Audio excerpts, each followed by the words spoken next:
My name is Maya Yates, and I'm 23 years old. I work from home and have a kind older brother who is 5 years my senior and currently engaged. His fiancée, Natalie, is 26 years old and has a personality that's the complete opposite of mine. While I struggle with social interactions, Natalie is lively and easily makes friends. Natalie has become quite close with her parents and frequently visits our home on her own. Today was no different. She arrived without any prior notice. When the doorbell rang, my mom instantly recognized it was Natalie and greeted her warmly. Natalie entered the living room with a cheerful "I'm back," but her expression changed to one of surprise when she saw me. "Ma, you're still at home?" she asked, skipping the greeting. I replied, "I'm working from home." Natalie immediately retorted, "Enough with that. You need to get a real job." Unable to argue, I quietly retreated to my workspace.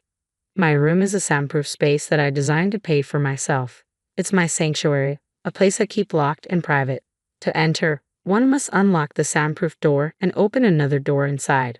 Once inside, I vented my frustrations aloud, feeling somewhat relieved after shouting about my irritation with Natalie's comments.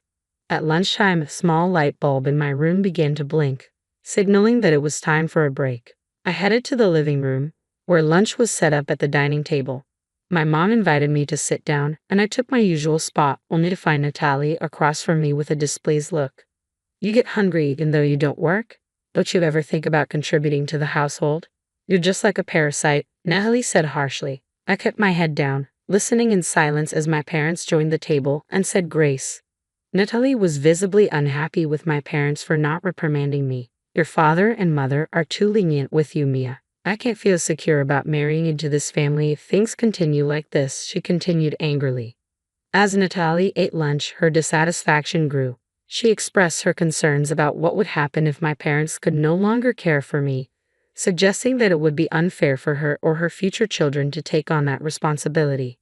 Her assumption that I would remain a dependent shut-in upset me, and I stopped eating, mentally protesting her claims. Noticing my distress, my mother reassured Natalie, "Maya does work, you know. Don't worry," but Natalie remained unconvinced. "At 23, with your appearance, braided hair, thick glasses, and always in sweatpants, who would believe you're working?" she challenged. Frustrated, I responded softly, "Appearance has nothing to do with work." This seemed to enrage Natalie even more. "Well then, what kind of job do you do? Tell me," she demanded. Glaring at me, Natalie's intense stare left me too frightened to speak. It was my mother who intervened. "Only our family knows about Maya's job," she said. "I'm sorry, but we can't discuss it right now." Natalie, visibly frustrated, stood up and stormed out, exclaiming, "So, I'm not part of this family, is that it?" I apologized to my parents for the scene, and my father reassured me with a smile. "Don't worry about it, Mia. Just focus on doing what you love." Feeling a bit lighter, I decided to continue with dinner. During the meal, I suggested that after my brother's wedding, I would make sure Natalie learns about my job. My parents seemed to agree, and their expressions relaxed, acknowledging that it might be a good idea. After lunch, I resumed working.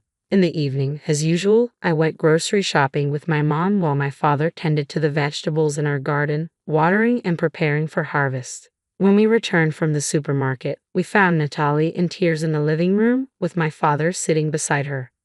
Worried, my mom asked, "What's the matter? Why are you crying so much?" Natalie clung to my mother and sobbed uncontrollably, unable to speak. Noticing the concerned look on my father's face, I asked him what had happened. "I heard a loud noise from inside the house while I was in the garden," he said, so I rushed toward the sound.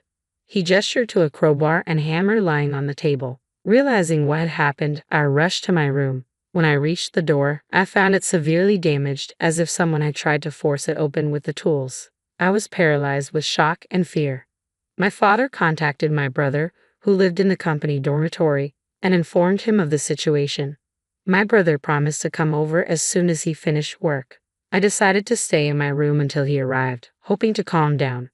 Once I was settled, I called my company and received permission to inform Natalie, who would soon become part of our family, about the nature of my job after her marriage to my brother.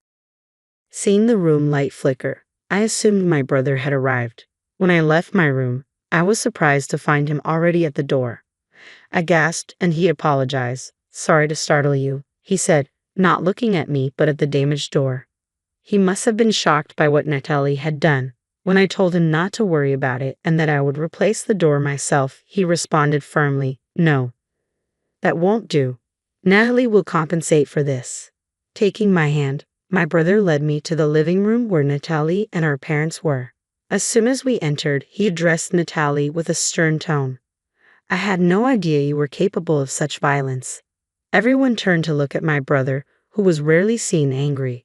He continued, "Apologize to Maya properly and compensate for the door." Natalie, visibly distressed, began to apologize tearfully. "I'm sorry, I'm so sorry," she said, but my brother cut her off. "The apology isn't for me," he snapped, glaring at her fiercely. I told my brother it was okay now, but he kept his eyes fixed on Natalie.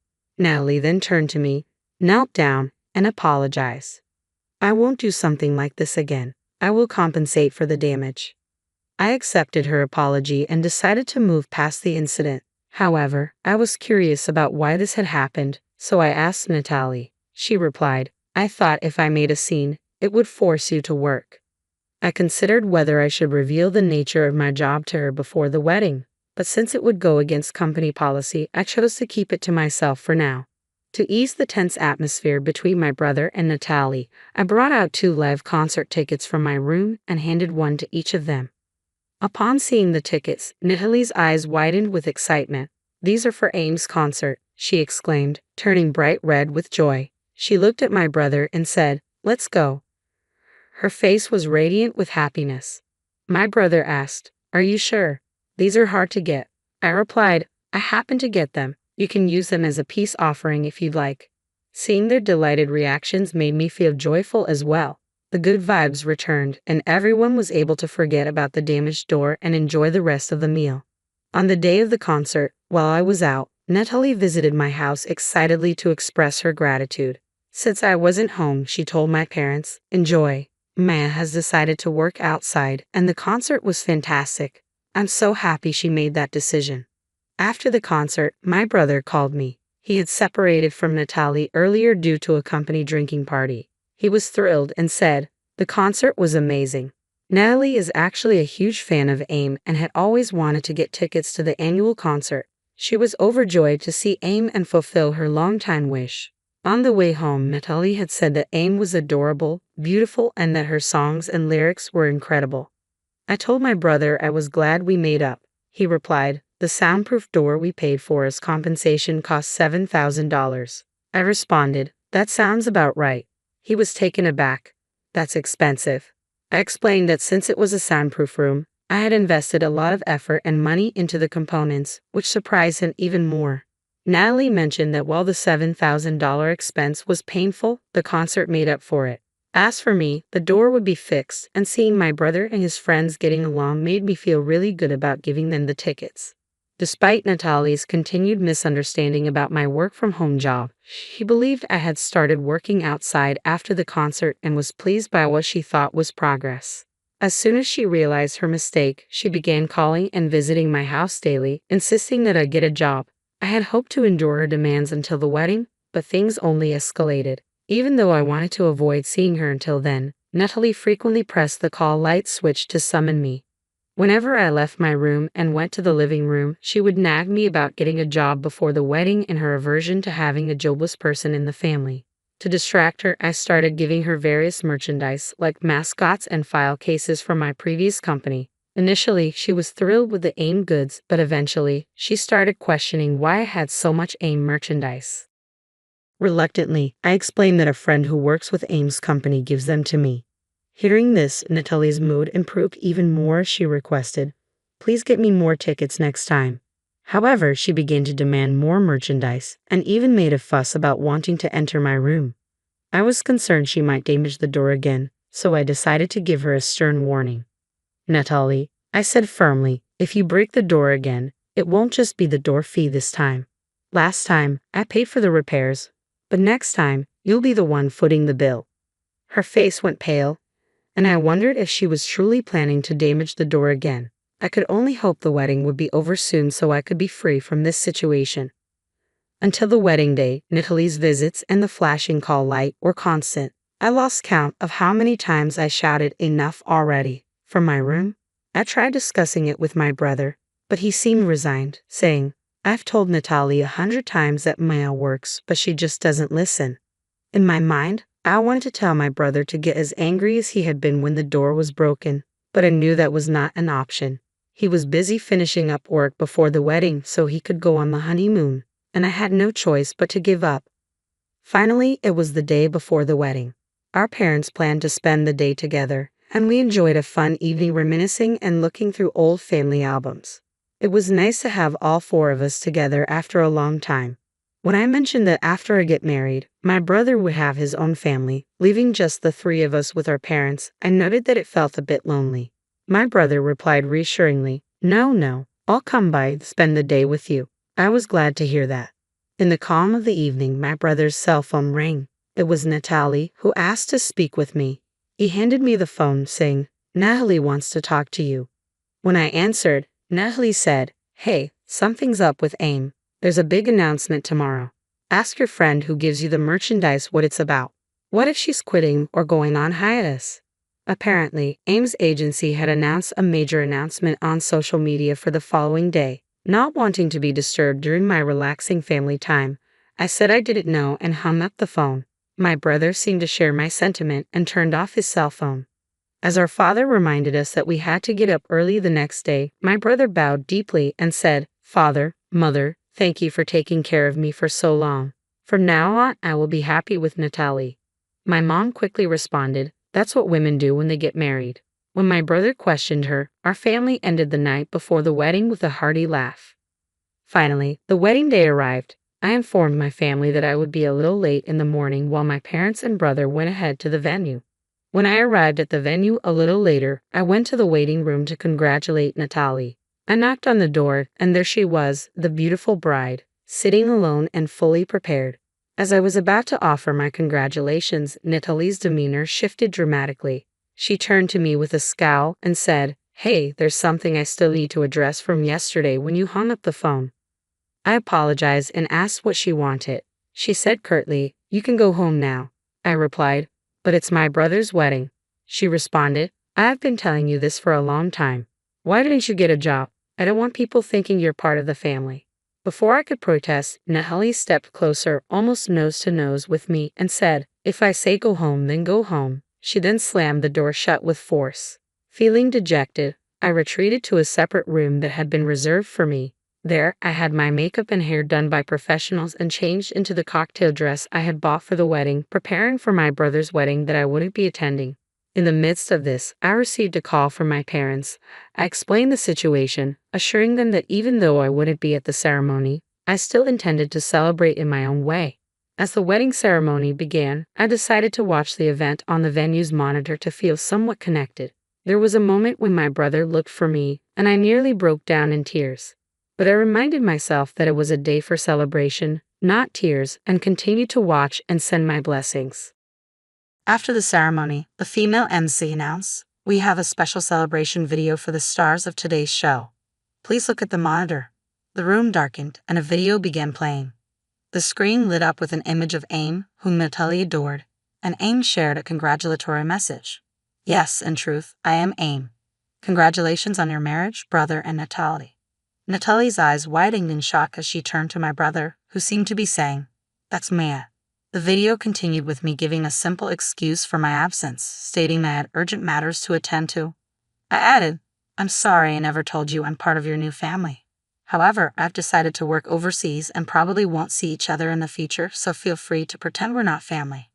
Oh, and I wasn't a shut-in. I was working in my home studio. Despite a hint of sarcasm, I concluded my message with, "I wish you happiness." As the lights came back on, all eyes were on Natalie. She looked as pale as a ghost and was utterly dumbfounded. Once my part was done, I left the venue with the hair and makeup artists and other staff. Later, my brother called me. It turns out that after we left, Natalie was supposed to thank the guests and see them off, but instead spent her time frantically searching for me.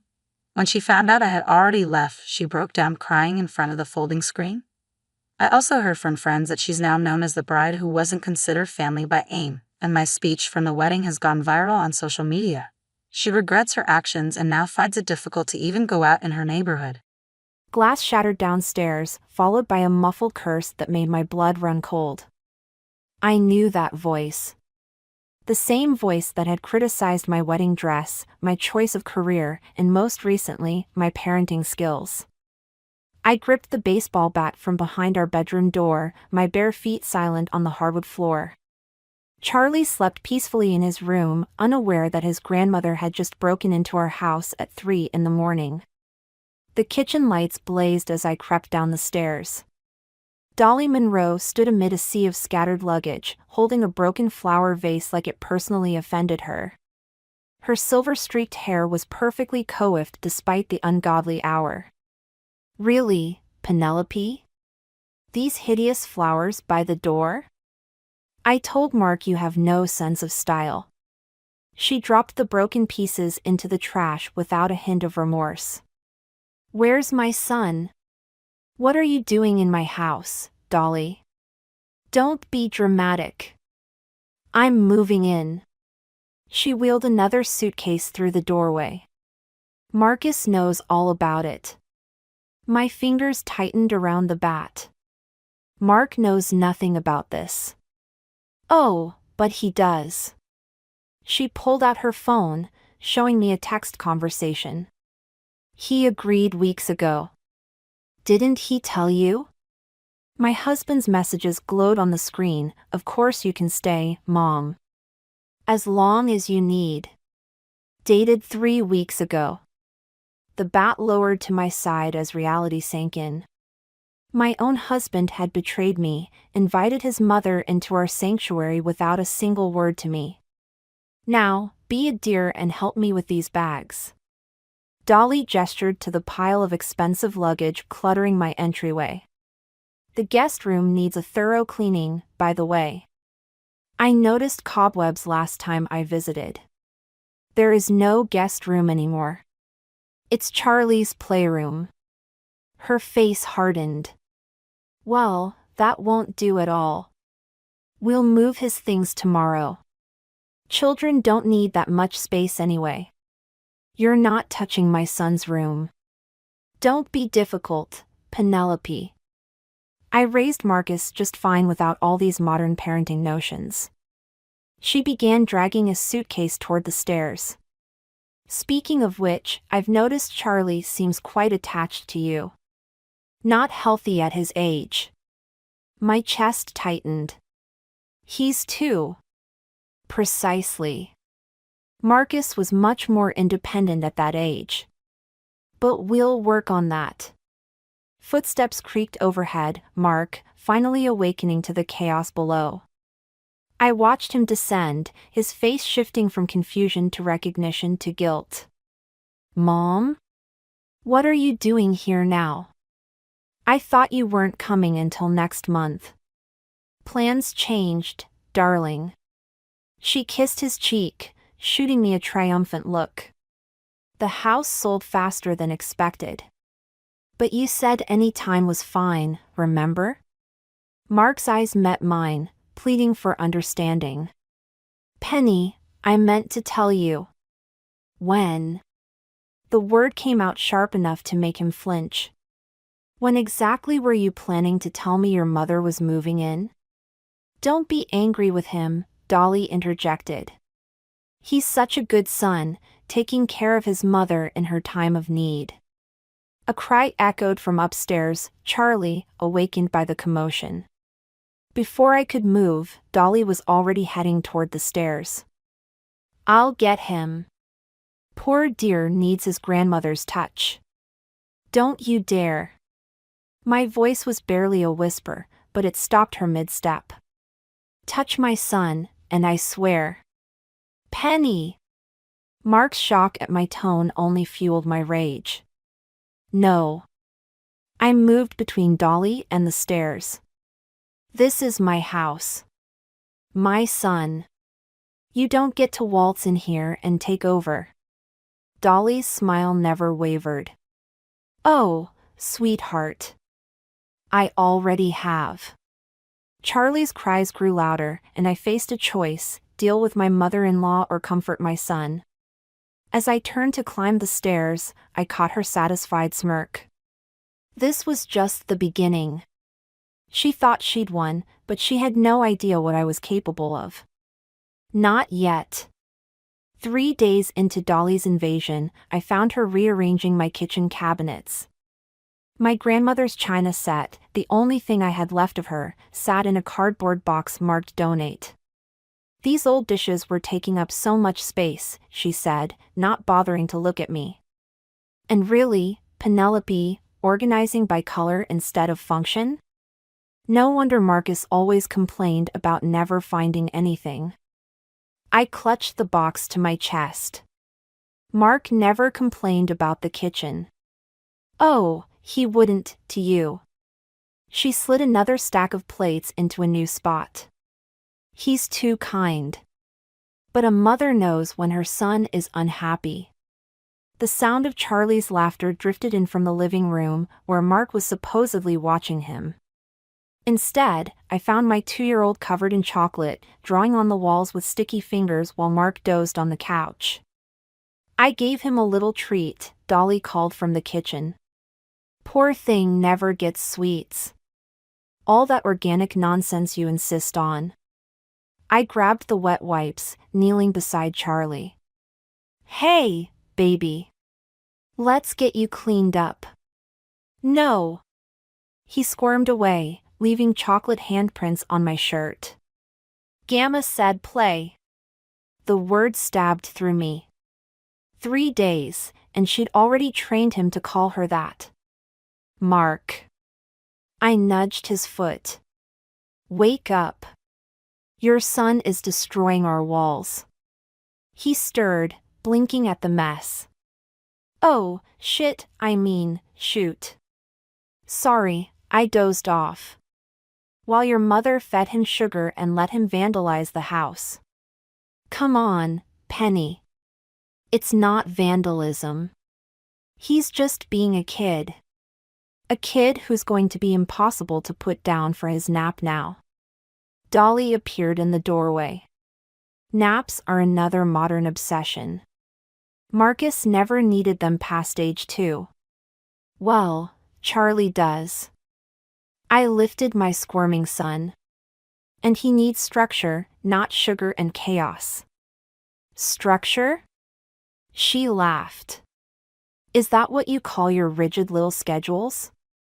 Children need freedom to explore. Mom, Mark started, but she waved him off. I'm only trying to help. Heaven knows you both need it, working such long hours. Which reminds me, I've been thinking about the guest room situation. There is no situation, I said. You're not taking Charlie's playroom. Actually, Mark cleared his throat. Maybe we should consider it. Just temporarily. Mom needs her own space, and Charlie has plenty of room in his bedroom for toys. The betrayal burned worse than the first night. You're taking her side? I'm not taking sides.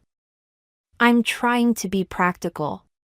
Practical would have been discussing this with your wife before inviting your mother to live with us.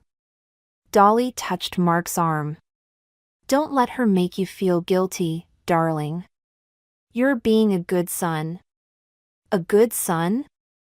I laughed. What about being a good husband? A good father? Penny. No. I'm done. I headed for the stairs with Charlie. Clean up this mess. Both of you. You see how she speaks to you? Dolly's voice carried up the stairs. So disrespectful. Your father would never have tolerated. Don't. Mark's sharp tone surprised me. Don't bring Dad into this. I paused on the landing, holding Charlie closer. I'm only saying what he would have said, Dolly continued, her voice softening. He always worried about you, you know. Worried you'd let someone control you. The silence that followed felt heavy with unspoken words. Then Mark sighed, that same defeated sound I'd heard too often lately. I'll clean up the walls, he said. And maybe we can look at reorganizing the upstairs this weekend. I carried Charlie to his room, my mind racing. Dolly wasn't just trying to take over my house, she was rewriting history, manipulating Mark's memories of his own father. But she'd made a mistake, revealing that particular weapon. Because I remembered Mark's father differently. Remembered the letters he'd written Mark before he died, warning him about Dolly's manipulations. Letters that Mark had never seen, because his mother had intercepted them. Letters I'd found in our attic last year, hidden in an old box of Mark's childhood things. I kissed Charlie's chocolate-stained cheek. Time to clean up, baby. Mommy has some planning to do. The letters felt heavy in my hands as I sat in Lisa's kitchen, away from Dolly's prying eyes. My neighbor poured more wine, waiting for me to speak. She's playing sick now, I said. Clutching her chest, taking these mysterious pills. Mark's completely falling for it. Classic manipulation. Lisa leaned forward. What's in the letters? Everything. His father knew what she was doing, tried to warn Mark before he died. I spread the yellowed pages across her counter. He wrote about how she isolated them, controlled everything through guilt and fake emergencies. A text lit up my phone, Mark asking where I was. I ignored it. You have to show him, Lisa said. I tried. This morning, I mentioned his father's concerns about Dolly. He shut down completely, said I was being cruel bringing up painful memories. While she gets to weaponize those same memories? My phone buzzed again. This time it was Dolly. Marcus is worried sick. I'm not feeling well, and Charlie keeps asking for his mother. She's good, I muttered, showing Lisa the text. Really good. You need to get back, don't you? I nodded, gathering the letters. Thanks for the wine. And the sanctuary. The house was quiet when I returned, too quiet. I found Mark in the kitchen, his face grave. Where were you? He asked. At Lisa's. I needed a break. While Mom was having chest pains? My stomach clenched. What? She could barely breathe, Penny. Charlie was crying, and you weren't here. I was gone for 2 hours. The doctor's coming tomorrow. He wouldn't meet my eyes. Mom thinks the stress is making her condition worse. What condition? She's never mentioned any condition before. Because you never bothered to ask. His outburst startled us both. You've been hostile since she arrived. Maybe if you tried to understand. Understand what? How she's systematically taking over our home. Undermining every decision I make about Charlie? She's trying to help. No, she's manipulating you. Just like she always has.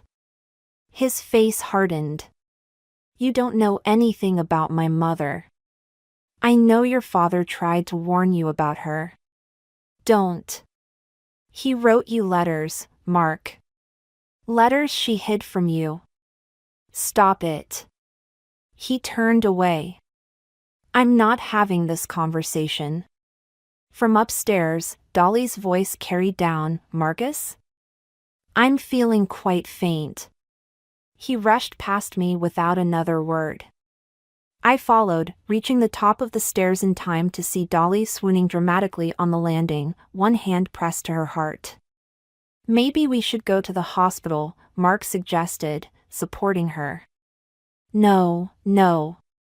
She patted his arm weakly. I just need rest.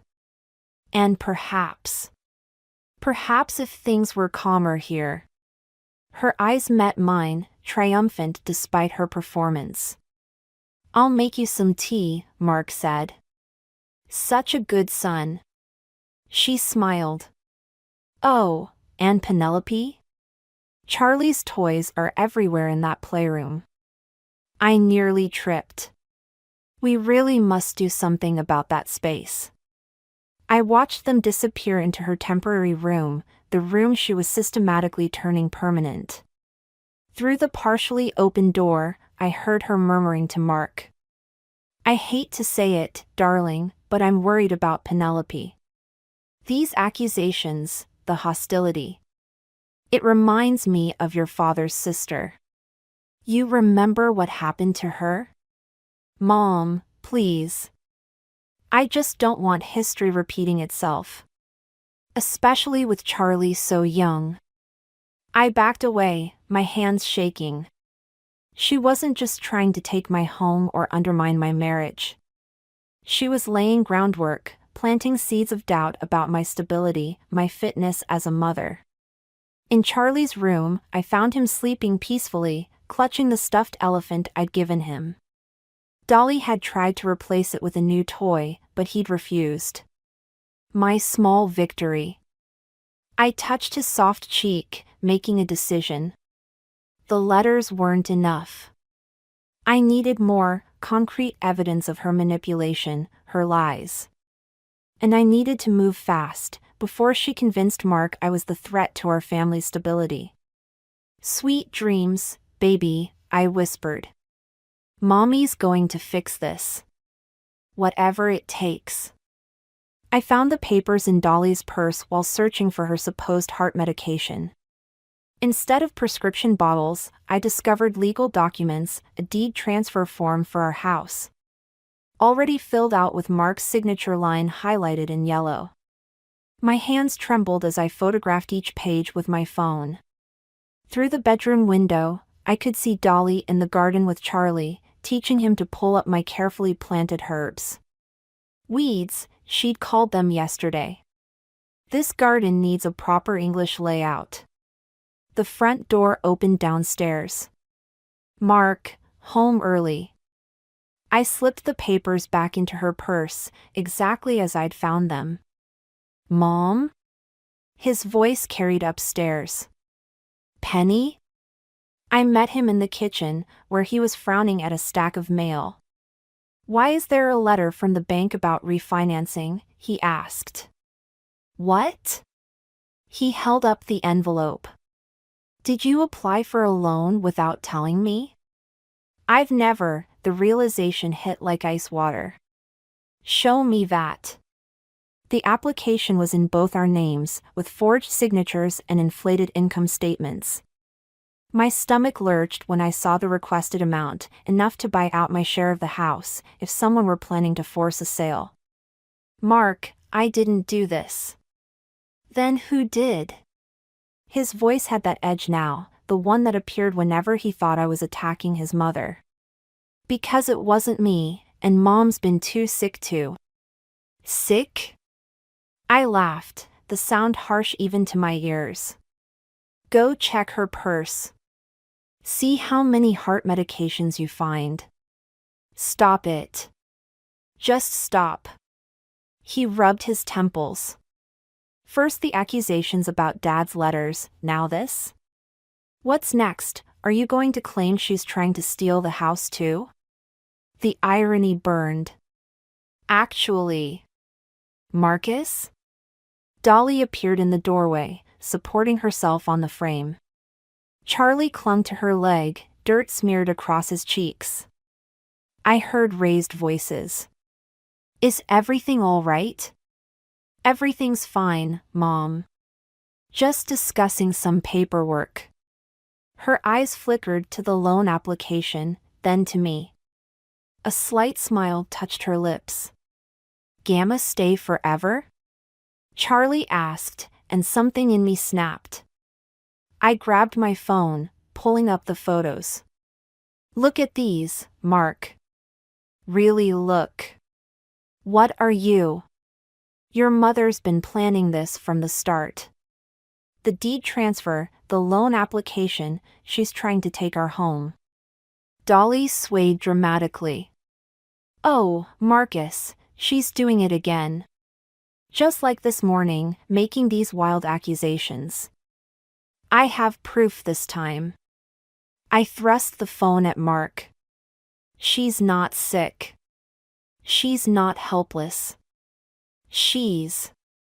Enough! Mark's shout made Charlie jump. I can't take any more of this paranoia. Mom's right, you need help.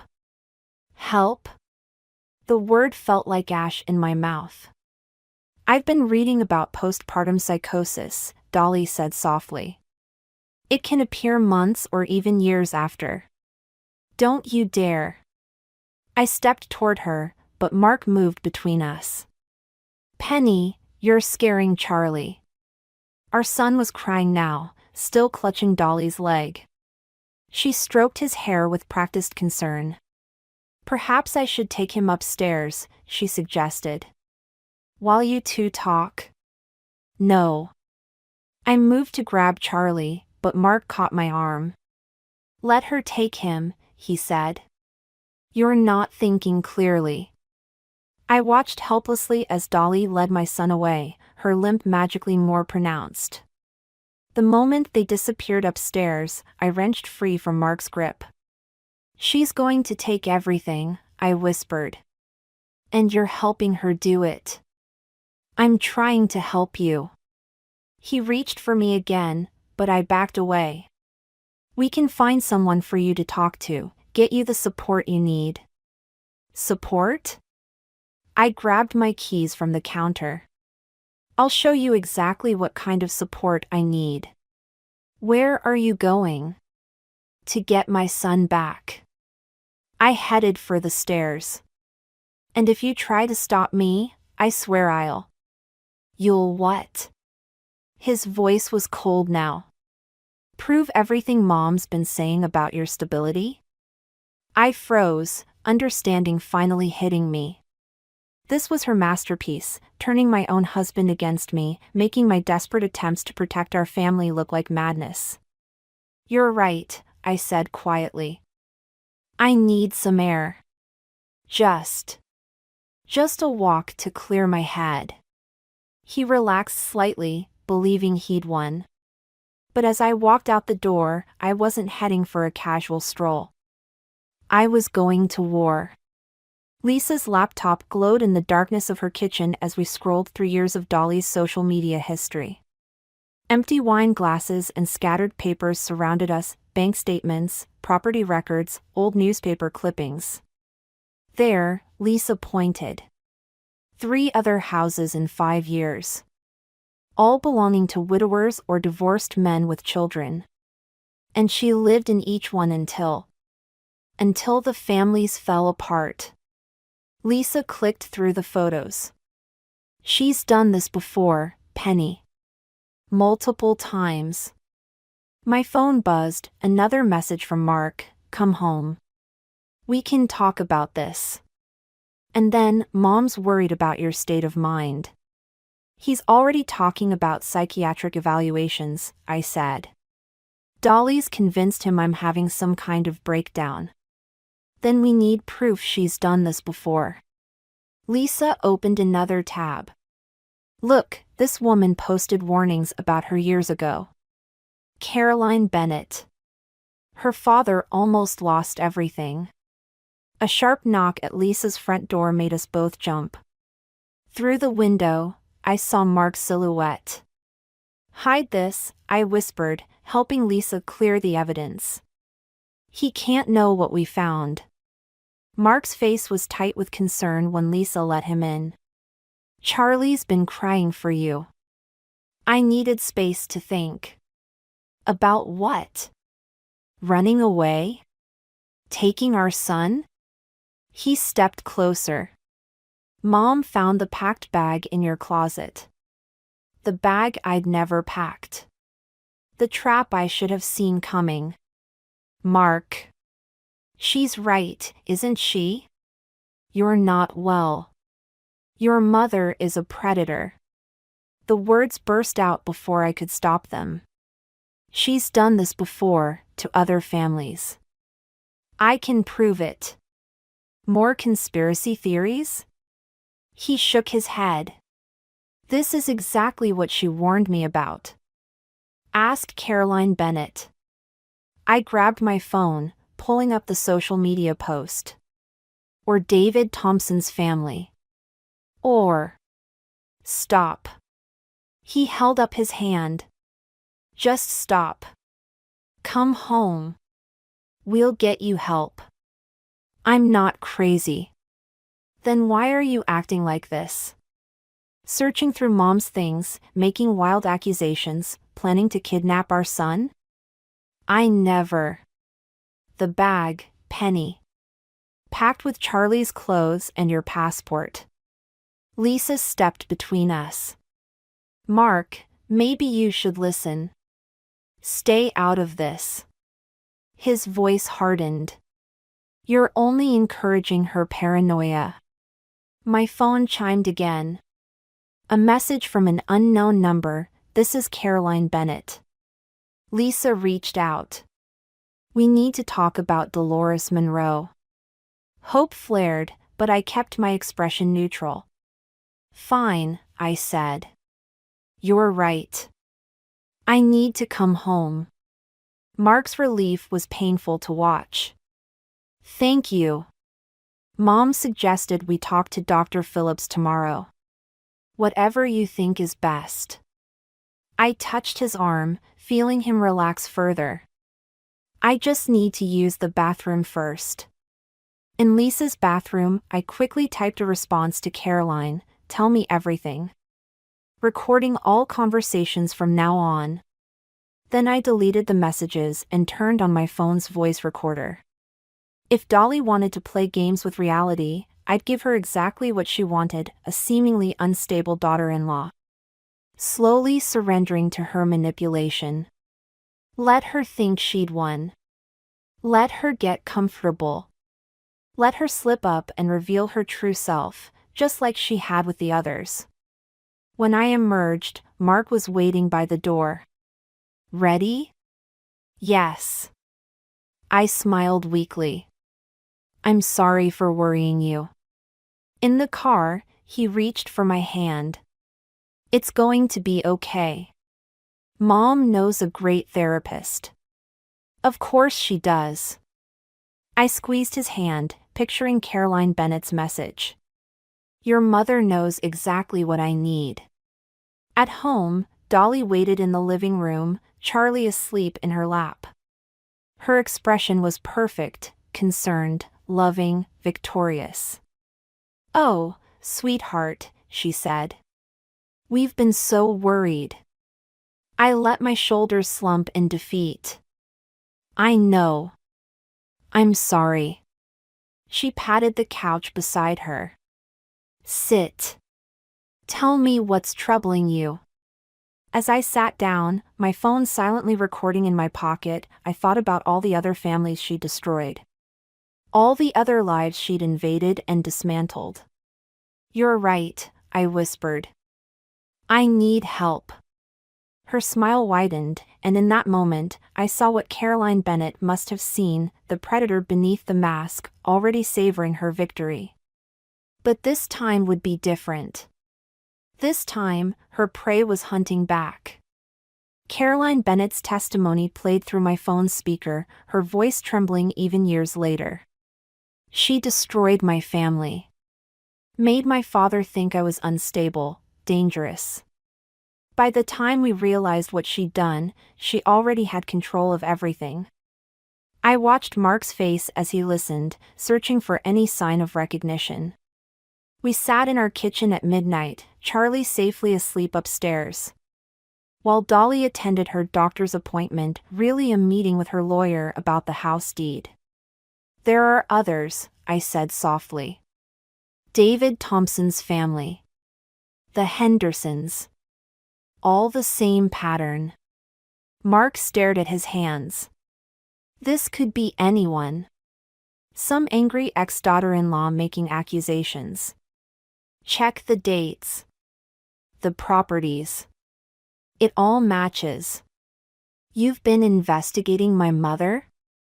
His voice hardened. Working with these strangers to build some case against her? To protect our family. From what? She's helped us. Taken care of Charlie, supported us. Supported us?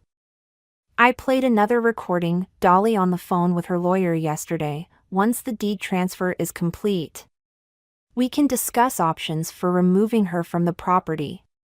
Marcus will understand eventually. He always does what's best for family. The kitchen door creaked. We both turned to find Dolly standing there, her face a perfect mask of hurt betrayal. "Oh, Marcus," she whispered. "What has she done to you?" Done to him?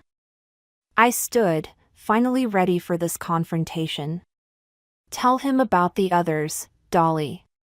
Tell him what happened to their families. Others? She moved to Mark's side, touching his shoulder. Darling, this is worse than I feared. She's created an entire conspiracy. Stop lying. I thrust my phone forward, playing Caroline's testimony again. Your name is on all the property records. The dates, the pattern. Anyone could fake those recordings. Dolly's voice cracked perfectly. I knew you were troubled, but this elaborate plot to turn my son against me. Plot? I laughed. Like the planted bag in my closet? The forged loan documents? What documents? Mark asked.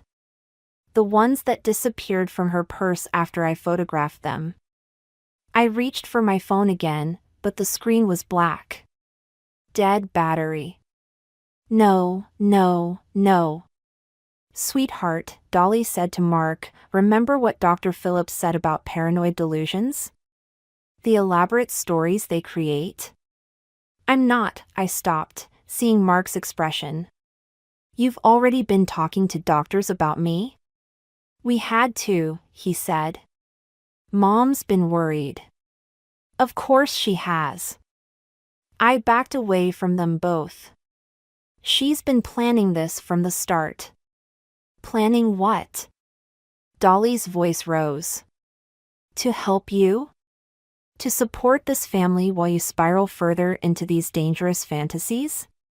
Mark, please. I grabbed his arm. Call Caroline Bennett. Talk to the others. Just investigate. He pulled away. I did investigate. That number you gave me? It's disconnected. The property records? Mom never owned those houses. I checked everything, Penny. There's nothing there. The room spun. That's not possible. Lisa saw. Lisa enabled you, Dolly said gently. Fed into your paranoia. That's why we asked her to keep her distance. Asked her? Ice filled my veins. What did you do? We filed a restraining order, Mark said.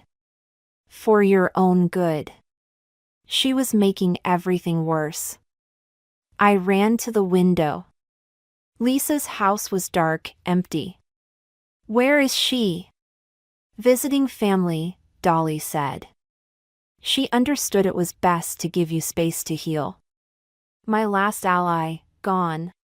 My evidence, erased. Even the photos on my phone, I checked again, hands shaking, deleted during the battery death. I've arranged everything, Dolly continued. The facility has an excellent reputation. Very discreet. Facility? The word barely came out. Just for a few weeks, Mark said. Until you're better. I looked between them, my husband's pained expression, Dolly's perfectly constructed concern, and understood. This was her masterpiece. Every move calculated, every piece positioned.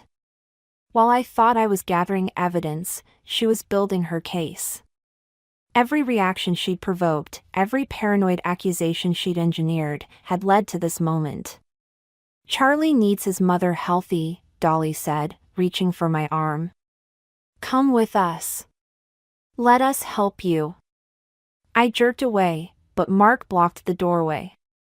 Through the window, I saw headlights approaching, the intervention team Dolly had undoubtedly already arranged. My son slept upstairs, unaware his mother was about to disappear. Just like Caroline Bennett's family. Just like all the others. Game over. Dolly had won. Or had she? The intervention team never made it through the door. Instead, they found Caroline Bennett herself standing on our porch, flanked by 2 police officers and a silver-haired man I'd never seen before. "Hello, Dolly," the man said. "Remember me? James Thompson. David's brother." Dolly's mask slipped for just a second. "Marcus, call security." "Security?" Caroline stepped forward. "Like the private security firm you hired to intimidate me? The one that's now under investigation?" Mark looked between them, confusion breaking through his certainty. "Mom?" "Don't listen to them," Dolly grabbed his arm. "They're working with Penelope, trying to destroy our family." "Like you destroyed mine?" James Thompson pulled out a folder. "We have the proof now. All of it. The forged documents, the manipulated bank records, the falsified medical reports. And the recordings," I added quietly. "The ones you thought you deleted from my phone?" Lisa uploaded everything to a secure server before she went away. Dolly's composure cracked. "You ungrateful little." "Choose your next words carefully," one officer warned. "We have questions about several suspicious property transfers in 3 states. Mark backed away from his mother, realization dawning. The houses. The other families. It's all true? Of course not. But Dolly's denial sounded hollow now. "Marcus, darling, they're trying to turn you against me. Just like your father." "My father?" Mark's voice hardened. "Tell me about the letters, Mom. The ones he wrote before he died." "What letters?" I pulled them from my jacket, the originals this time, not copies. "The ones where he warned Mark about you. About your patterns. The ones you intercepted and hid. You went through my things?" Real fear crept into her voice. "No," Mark said. "I did. Last night, while you were meeting your lawyer. Found them exactly where Penny said they'd be." Dolly lunged for the letters, but Mark pulled them away. "Don't bother. I've read them all. Every warning, every detail about what you did to our family. I protected you." She was unraveling now, her careful facade crumbling.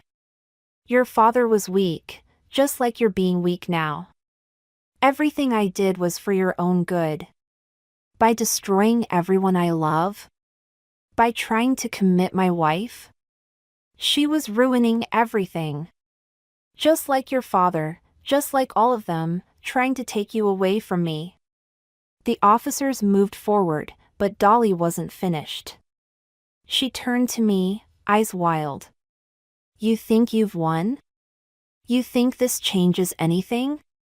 She laughed, the sound brittle. "He'll always choose me. They always do. Because I'm the only one who truly loves them, who understands what's best." "No, Mom." Mark's voice was quiet but firm. "Not anymore." She froze. "Marcus?" "Officers," he said, "I'd like to press charges. For fraud, for the forged documents in my name. For all of it." "You can't," she whispered. "I'm your mother." "Yes. You are. That's what makes this necessary." As the officers led her away, her mask finally shattered completely. She screamed accusations, threats, promises of revenge. But Mark didn't waver. Charlie's cry echoed from upstairs, awakened by the chaos. Mark started to go, but I caught his arm. Wait. I met his eyes. Are you sure? About all of this? He looked at the letters in his hand, then at Dolly being placed in the police car. I should have seen it sooner. Should have believed you. You saw what she wanted you to see. We all did. He touched my cheek, grief and determination warring in his expression. I have to go with them.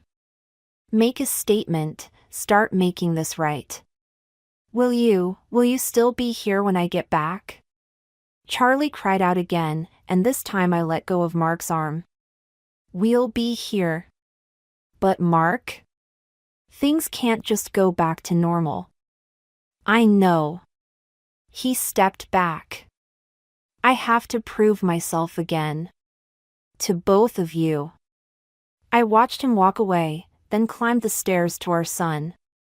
Through the window, I could see Dolly in the police car, her face a mask of fury and fear.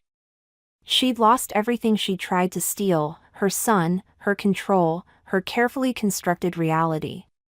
But as I held Charlie, I wondered about the cost of victory and whether any of us would ever truly recover from the wounds she'd left behind. Spring bloomed in my restored garden, the herbs Dolly had ripped out now thriving again.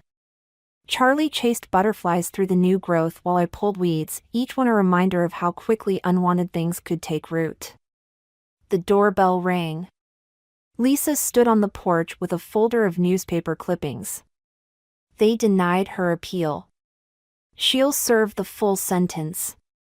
Good. I brushed dirt from my hands. The others? Caroline Bennett got her father's house back. The Thompsons recovered most of their assets. She hesitated. Mark called me again. Charlie's laughter floated across the yard as he discovered a ladybug.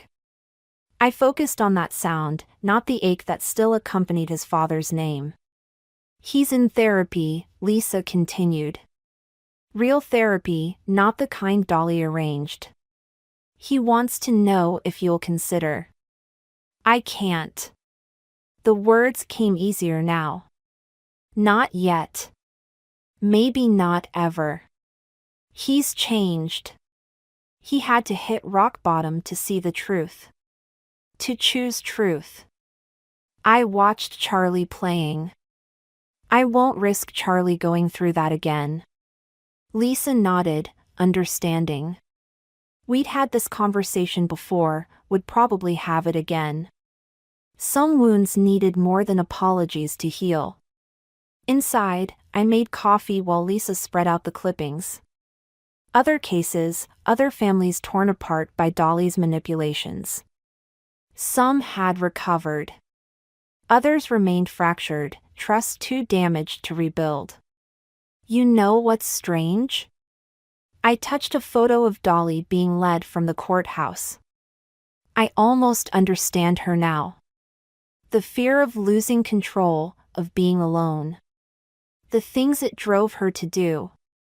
But you're not her. No.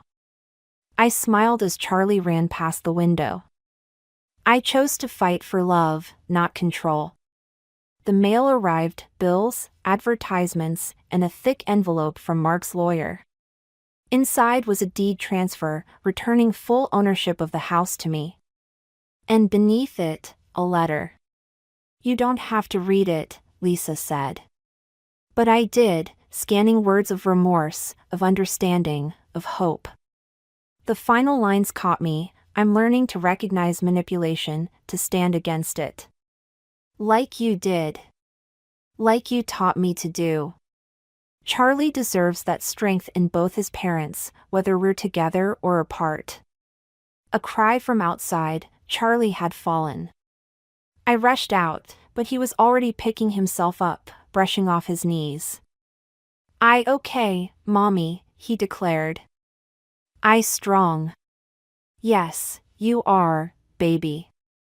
I hugged him close, breathing in his sweet, solid presence. We both are. Later, after Lisa left and Charlie was asleep, I sat in my garden. The motion sensor light flickered on, illuminating the space where Dolly had once held court, plotting to steal everything I loved. Now only peaceful shadows remained. My phone buzzed, a text from Caroline Bennett, support group meeting tomorrow. Other survivors want to meet you. I thought about Dolly in her prison cell, probably already finding new ways to manipulate those around her. About Mark, finally facing his own wounds and weaknesses. About Charlie, growing up knowing the difference between love and control. The garden needed more work. Some plants were still struggling, others showing surprising resilience. Like family. Like healing. Like truth. I texted back, I'll be there. Then I pulled one last weed, its roots deep but not unbreakable. Above me, stars pierced the darkness, countless points of light, each one a reminder that even the darkest nights eventually yield to dawn. Charlie's nightlight glowed in his window, a beacon calling me back inside. To him. To our home. To the life we were rebuilding, stronger now for having been tested. Not all victories look like we expect. Sometimes they're found in small moments, a child's laughter, a garden's renewal, the quiet strength of choosing your own path. Sometimes the greatest revenge isn't in destroying your enemy, but in refusing to become them. I stood, brushing earth from my knees, and went to check on my son. Tomorrow would bring its own challenges, its own choices. But tonight, in this moment, we were safe. We were free. And that was enough. I stand frozen behind the oak tree, watching my mother-in-law's lips move with practiced venom. Her voice carries across the backyard, riding the smoke from the grill like a poison seeking its target. Ryan could have done so much better. That woman is nothing but a gold digger with her eyes on our family's money. The laughter that follows slices through me like shattered glass. I'm Amelia. And this is the moment I decide to destroy Margaret Carter's carefully constructed world of country club memberships and social superiority. My fingers dig into the rough bark as I watch her hold court among her friends, all of them nodding along like well-trained puppets. The pearls around her neck catch the afternoon sun, matching the gleam of malice in her eyes. 3 years of enduring her subtle jabs and backhanded compliments, and this is what it comes down to. Did you hear how she maxed out Ryan's credit card last month? Margaret's voice drops to a stage whisper. My poor boy works so hard as a teacher, and she's bleeding him dry. I almost laugh. If she only knew about the 3 tech companies I've built and sold. Or the offshore accounts that would make her family's supposed wealth look like pocket change. But Ryan wanted us to live modestly, to prove we weren't about the money. What a fucking joke that turned out to be. Amelia? Ryan's voice startles me. He's standing there with 2 glasses of wine, concern etched across his face. What are you doing behind the tree? Just listening to your mother's latest performance. My voice comes out steady, surprising even me. She's really outdone herself this time. His face falls. You know how she gets after a few glasses of wine. Just ignore. Don't. I cut him off. Don't make excuses for her. Not anymore. He reaches for my hand, but I step back. Through the gap in the branches, I can see Grace, Ryan's sister. Shifting uncomfortably as Margaret launches into another story about my supposed spending habits. I need to leave, I say, already walking toward the house. Amelia, please. Ryan follows me. Let's just talk about this. I spin around, nearly causing him to spill the wine. Talk about what, Ryan? How your mother has been systematically trying to destroy my reputation since the day we got married. How you've never once stood up to her. That's not fair. What's not fair is watching the man I love stand by while his mother tears me apart. My voice cracks, and I hate myself for it. Do you know what the worst part is? I could buy and sell this entire neighborhood 10 times over. But I've been living like a middle school teacher's wife because you wanted to prove we're not about money. His eyes widen. We'd agreed never to discuss my wealth with his family, but right now, I don't care about our promises. Amelia. Margaret's voice rings out, sickeningly sweet. Leaving so soon, dear? I turn to face her, and something inside me shifts. The hurt crystallizes into something harder, colder. More dangerous. Actually, Margaret, I think I'll stay. I smile, and it feels like baring teeth. I wouldn't want to miss any more of your colorful stories about me. She blanches slightly, but recovers quickly. Oh, I was just telling the ladies about your shopping habits. We're all so concerned about Ryan's finances. Are you? I step closer, close enough to smell her expensive perfume. How thoughtful of you to worry about our finances. I'm sure we'll have plenty of time to discuss money in the coming months. I leave her standing there, confusion warring with suspicion on her face. Ryan calls after me, but I keep walking. In my mind, plans are already taking shape, elegant, devastating plans that will make Margaret Carter wish she'd never questioned my worth. Let her think she's won this round. I've got time, money, and nothing left to lose except the facade of the dutiful daughter-in-law. Game on, Margaret. Game fucking on. The silence in our bedroom feels like a living thing, growing heavier with each tick of the clock. Ryan paces, his shadow cutting across the wall like a pendulum. I sit at my vanity, methodically removing my jewelry, each piece hitting the tray with a deliberate clink. You can't just declare war on my mother, he finally says. Watch me. I meet his eyes in the mirror. Unless you prefer I continue being her punching bag? He stops pacing. That's not fair. You know she's just protective. Protective? I spin around. Is that what we're calling public humiliation now? The doorbell rings, saving him from responding. Footsteps thunder up the stairs, and Grace bursts in without knocking, her face flushed. Mom's on the warpath, she announces, dropping onto our bed. She's already called Aunt Susan and half the country club about your disturbing behavior at the barbecue. I laugh, but there's no humor in it. Of course she has. Heaven forbid anyone question St. Margaret's version of events. Amelia, Ryan warns, but Grace cuts him off. No, Ryan, she's right. Mom's being horrible. Grace sits up, her eyes bright. You should have heard her at dinner. She's convinced Amelia's going to bankrupt you and run off with some tech millionaire. If she only knew. The irony makes me want to scream. Your mother needs to understand that actions have consequences, I say, standing up. And I'm done playing the meek daughter-in-law. Ryan runs his hands through his hair. What exactly are you planning? Nothing she hasn't earned. I walk to the closet, pulling out my laptop bag. But first, I need to make a call. It's almost midnight, Ryan protests. Different time zone. I head for the door, but Grace catches my arm. Whatever you're planning, she whispers, I want in. Mom needs to learn she can't control everything. I study her face, seeing the years of frustration written there. Are you sure? This could get messy. I'm sure. Her grip tightens.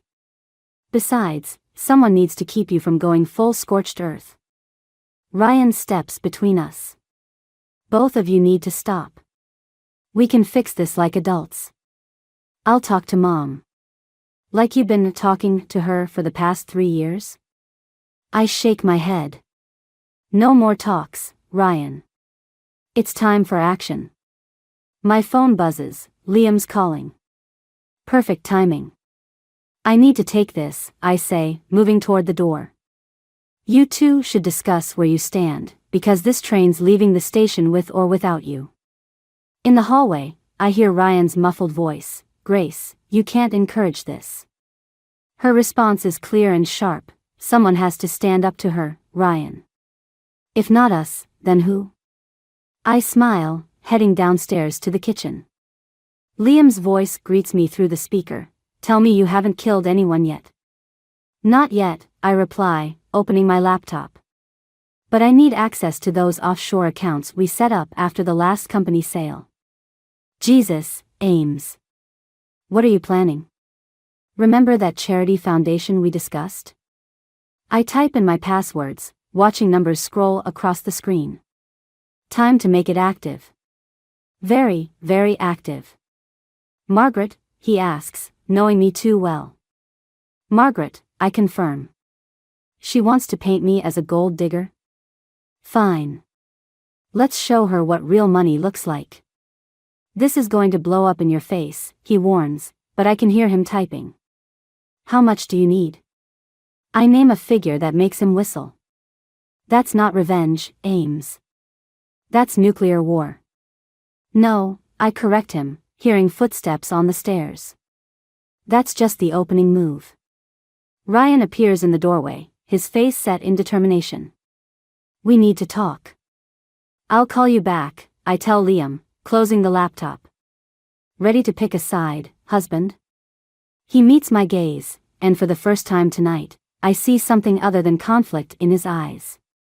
I pick us, he says quietly. But whatever you're planning, there has to be limits. I stand, walking to him slowly.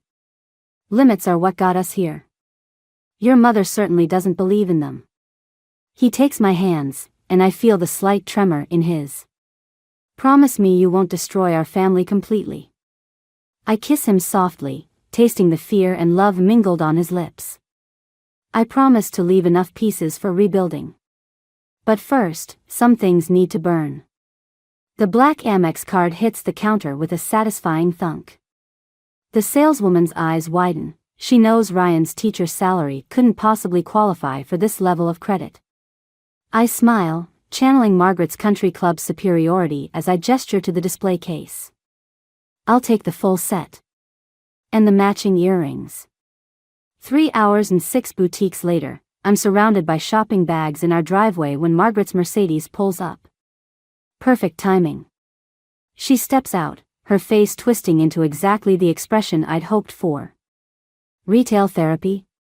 Her voice drips with manufactured concern. Just a little shopping for the charity gala next month. I deliberately fumble with the bags, letting her see the designer names. Ryan's been so generous lately. Her nostrils flare. Has he now? I check my watch. Ryan should be home from school any minute. The trap is set. Would you like to come in, Margaret? I'd love your opinion on these pieces. She follows me inside, practically vibrating with righteous indignation.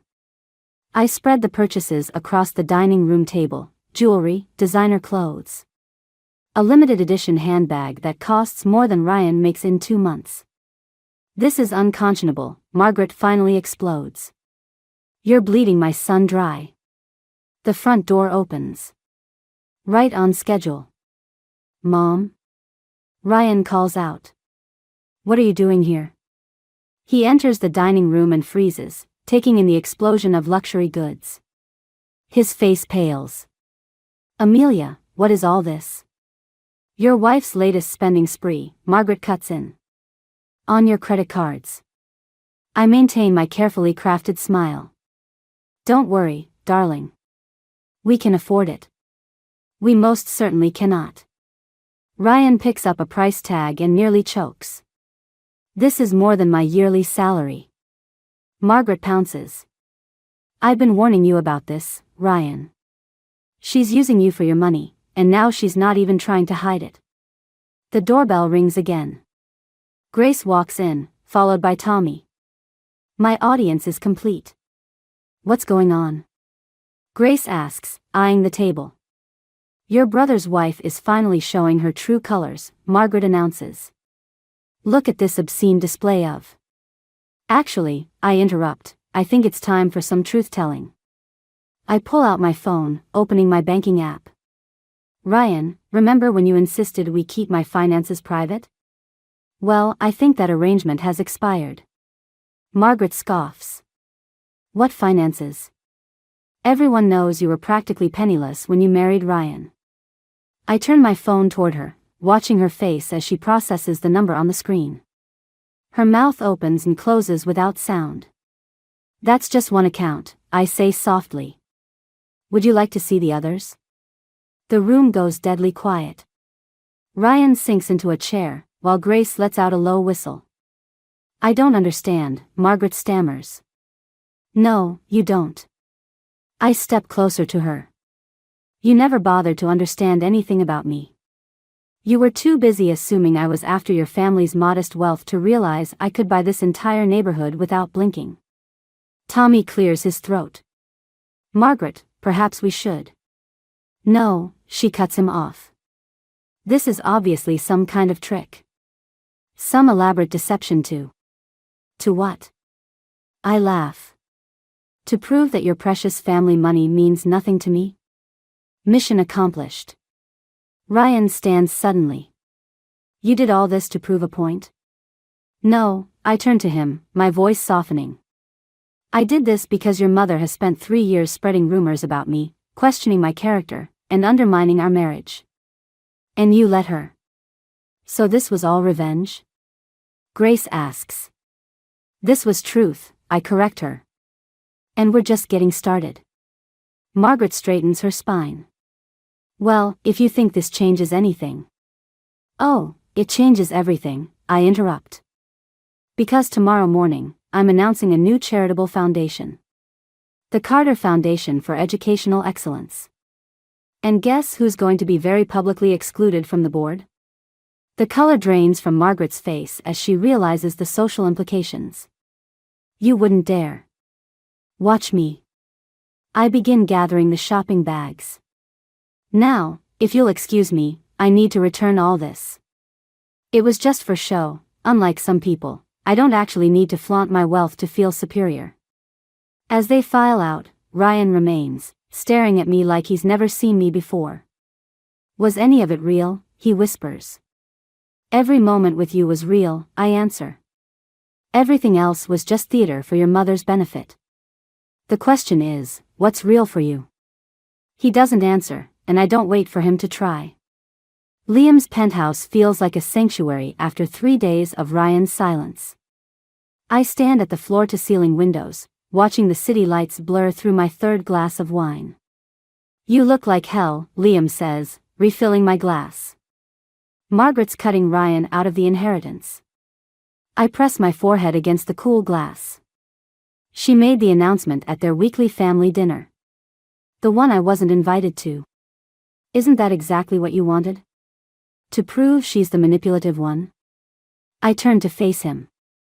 Ryan hasn't spoken to me since the shopping incident. He's sleeping in the guest room. Ah. Liam settles into his leather armchair. So the plan's working perfectly, except for the small detail of destroying your marriage. My phone buzzes, a text from Grace. Mom's telling everyone you're having an affair. With a wealthy investor. Says she has proof. Fuck. I throw the phone onto the couch. She's escalating. What now? Before I can answer, my phone rings. Ryan's face appears on the screen. I answer on speaker. Where are you? His voice is tight, controlled. Working late with Liam. A pause. At his penthouse? The accusation hits me like a slap. Are you serious? Mom showed me the photos. My wine glass slips from my fingers, shattering on the hardwood. Liam jumps up, but I wave him off. What photos, Ryan? You, entering his building. Multiple nights this month. The expensive restaurants. The late meetings. His voice cracks. Were you laughing at me this whole time? The poor teacher husband while you played with your tech millionaire friend? Ryan. Just tell me one thing. Was this all a game? Marrying me, hiding your wealth, this revenge against my mother, was it all just entertainment for you and Liam? Liam reaches for the phone, but I stop him. Come to the penthouse, I say. See for yourself what's really happening. I don't think. 30 minutes. Or you can believe your mother's lies and throw away 3 years of marriage. Your choice. The line goes dead. Liam starts cleaning up the broken glass. You know, this is exactly what Margaret wanted, he says. To make you look like the villain. She's had me followed. I laugh, but it sounds more like a sob. All this time I thought I was the one in control. You still are. Liam stands, glass fragments tinkling in his palm. But you need to decide what matters more, winning against Margaret or saving your marriage. I don't know anymore. I sink onto the couch. When did I become the person who'd risk everything just to prove a point? When Margaret Carter made you feel worthless. He dumps the glass in the trash. But you're not playing her game anymore, Ames. You're playing something much more dangerous. The elevator dings. Ryan steps out, looking exhausted. His eyes take in the broken glass, the wine, Liam's concerned face. Show me, he says. I pull out my laptop, opening files I'd hoped never to share. Security footage of Margaret hiring the private investigator. Email threads showing her methodical campaign to discredit me at every charity board and social club in town. Bank statements proving she'd tried to access information about my finances months before the barbecue incident. She's been planning this for years, I say quietly. Waiting for the right moment to prove I was exactly who she claimed I was. And instead of telling me, you decided to play right into her hands. Ryan's voice is hollow. You became exactly what she accused you of being. No, Liam interrupts. She became what your mother feared most, someone powerful enough to challenge her control over you. Ryan looks at me, really looks at me, for the first time in days. What happens now? I close the laptop. That depends on you. I can keep fighting this war with your mother, or we can leave. Start fresh somewhere she can't touch us. No more games, no more secrets. Running away won't solve anything, he says, but I hear the longing in his voice. Neither will staying to fight a battle that's already cost us too much. The city lights flicker behind us, casting shadows that hide as much as they reveal. In the silence, I realize we're all waiting to see which version of truth will finally break this stalemate of lies. The invitation to the Carter Foundation Gala sits on my desk like a loaded gun. I've spent the morning signing checks with enough zeros to make Margaret's inheritance look like pocket change. Each signature feels like another nail in someone's coffin, I'm just not sure whose anymore. My phone lights up with Grace's text, Mom's planning something for the gala. Dad's trying to talk her down, but she's beyond reason. The door opens and Ryan walks in, still wearing his teaching clothes. He looks older somehow, worn down by the weight of choices neither of us should have had to make. The school board accepted my resignation, he says quietly. My hand freezes mid-signature. You didn't tell me you were resigning. You didn't tell me you were buying the entire east wing of the hospital in your maiden name. I set down the pen. That was supposed to be a surprise for the gala announcement. Like the surprise of finding out my mother's been admitted for anxiety attacks? Or the surprise of discovering you've been systematically buying up every company she's invested in? The accusation hangs between us like poison gas. Before I can respond, Liam calls. Turn on the news, he says without preamble. Channel 8. The TV flickers to life, showing Margaret standing outside her country club.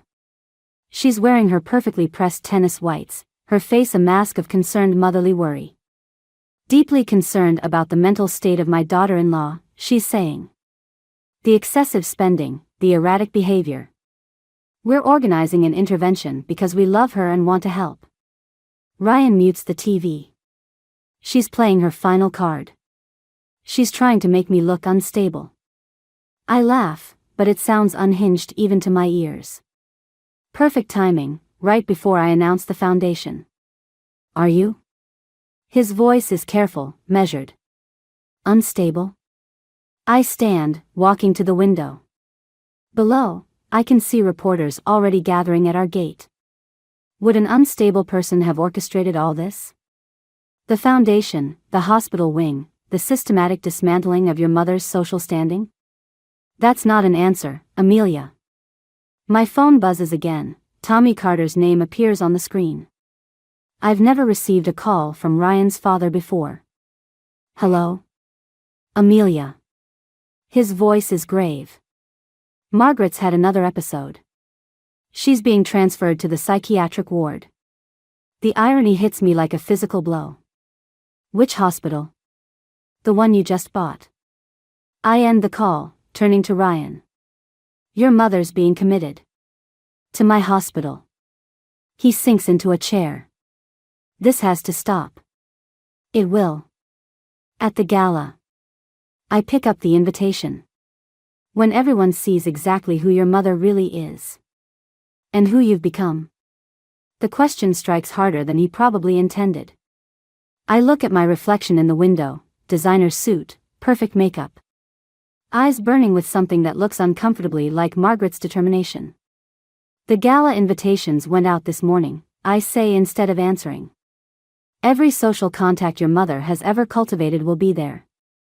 The hospital board, the country club committee, the charity league. You're going to destroy her. She tried to have me committed. And you drove her to a psychiatric ward. We stare at each other across the room that suddenly feels too small for all our unspoken accusations. My phone rings again, Grace. Mom's asking for you, she says when I answer. She says she'll tell everyone the truth at the gala. About everything. What truth? I don't know. But Amelia. She hesitates. She's not faking this breakdown. I end the call, feeling the weight of every decision I've made pressing down on me. The foundation announcement. The hospital wing. The carefully orchestrated revenge that's spiraled so far beyond my control. The gala's tomorrow, I tell Ryan. Whatever truth your mother thinks she has, whatever game she's playing. It ends there. He stands, straightening his tie like he's preparing for battle. You're right. It ends tomorrow.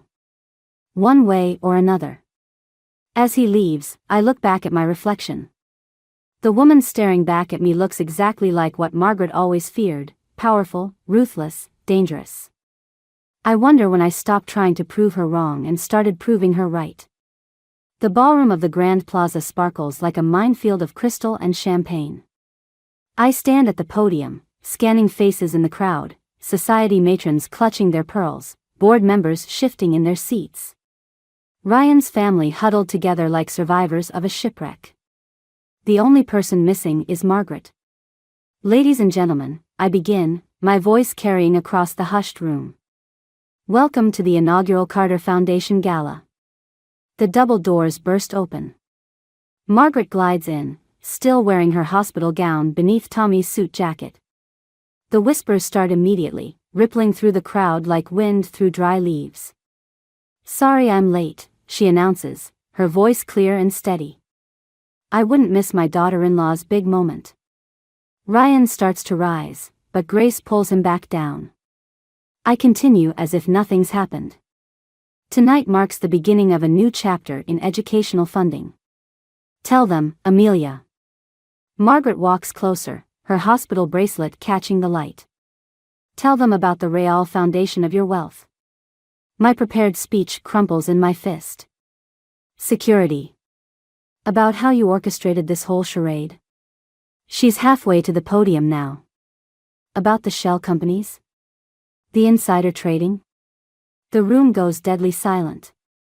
Liam appears at my elbow, whispering urgently, she's bluffing. But I see the folder in Margaret's hand, recognize the logo of the private investigator she hired. The same one who followed me to Liam's penthouse. Mrs. Carter, I say into the microphone, perhaps we should discuss this privately. Like you discussed buying control of my hospital privately? She reaches the stage. Or how you privately manipulated the stock of every company I invested in. Ryan stands now, moving toward us. Mother, that's enough. No. She opens the folder. Your wife isn't just a gold digger, Ryan. She's a fraud.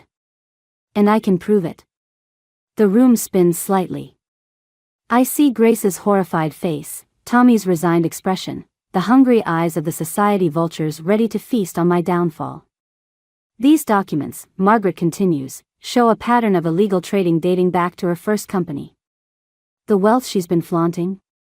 Built on fraud. That's impossible, Liam cuts in. I handled those deals myself. He stops, realizing too late what he's admitted. The whispers grow louder. Yes, Margaret smiles.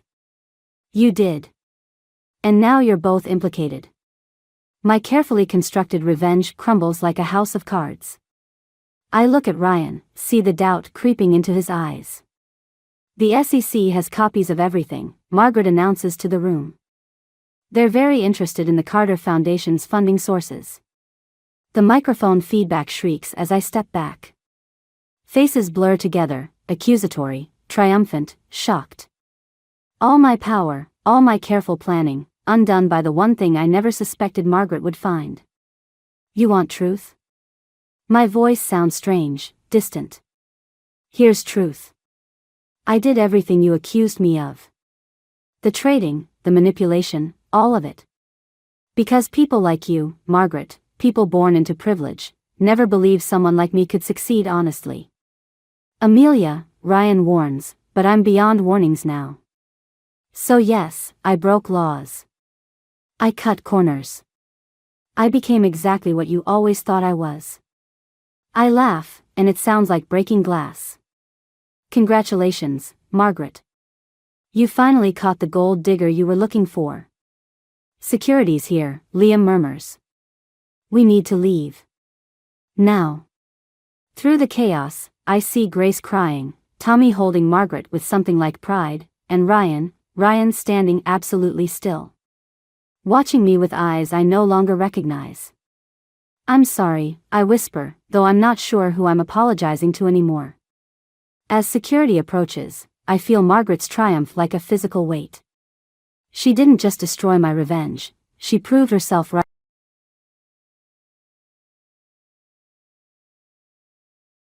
Liam grabs my arm, pulling me toward the service exit.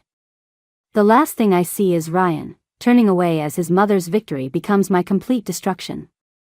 I wanted to prove Margaret wrong about who I was. Instead, I proved her right about who I'd become. The hotel suite feels like a prison cell, even with its luxury furnishings. I've been here for 3 hours when there's a knock at the door. Not Liam with more legal updates. Not the SEC agents who've been circling like vultures. Grace stands in the hallway, holding a manila envelope. Mom sent me, she says, stepping inside. To gloat? To deliver these. She hands me the envelope. The original documents. She's keeping copies, of course. I dump the contents onto the coffee table, years of financial records, trading patterns, corporate structures I'd thought were buried forever. Why? Because she wants to make a deal. The door opens again. Margaret walks in, still wearing Tommy's jacket over her hospital gown. She looks smaller somehow, more human, but her eyes are sharp as ever. Leave us, Grace. Grace hesitates, then squeezes my hand before going. The click of the door feels like a jail cell closing. Quite the performance tonight, Margaret says, settling into an armchair. You really had everyone fooled. Including Ryan. Like you fooled everyone with your convenient breakdown? I remain standing. The hospital stay was a nice touch. Oh, the breakdown was real. She smooths her gown. Finding out your daughter-in-law is actually a criminal mastermind can do that to a person. What do you want, Margaret? The same thing I've always wanted. She leans forward. My son's happiness. I laugh. By destroying his wife? By saving him from someone who never loved him enough to be honest. The words hit harder than any SEC investigation. You don't know anything about my love for Ryan. I know you loved winning more. She gestures at the scattered documents. Every move you made wasn't about proving your worth, it was about proving you could beat me. You started this war. And you became exactly what I accused you of being to win it. Her voice softens. We're more alike than you think, Amelia. The truth of it burns like acid. The deal, Margaret. What is it?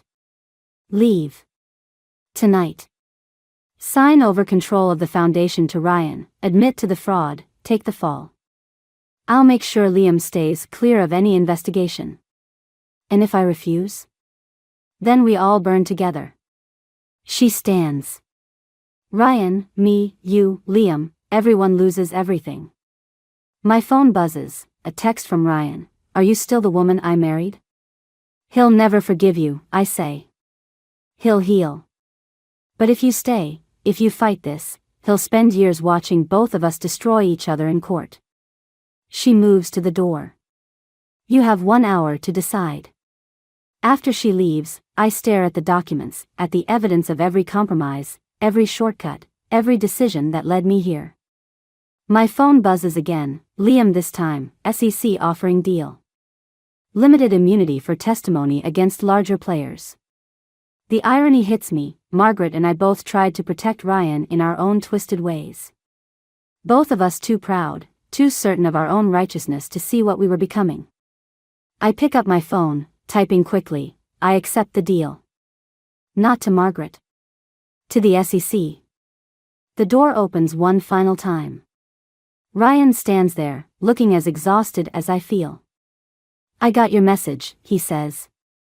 Which one? Both. He steps inside. The SEC agents and the one about still being the woman you were. And? I don't know anymore. He picks up one of the documents. But I know who you are right now, in this moment, matters more than who either of you tried to make each other be.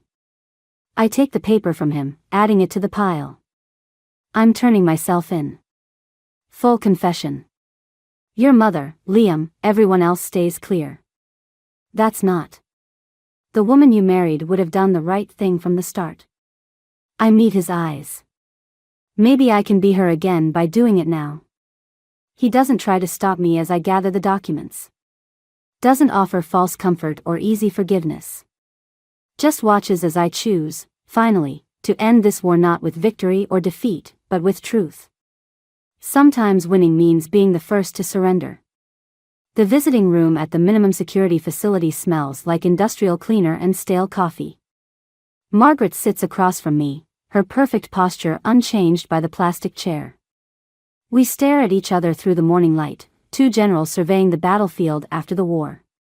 The foundation's doing well, she says finally. Ryan's expanded the scholarship program. I know. I fold my hands on the table. Grace sends me the quarterly reports. She misses you.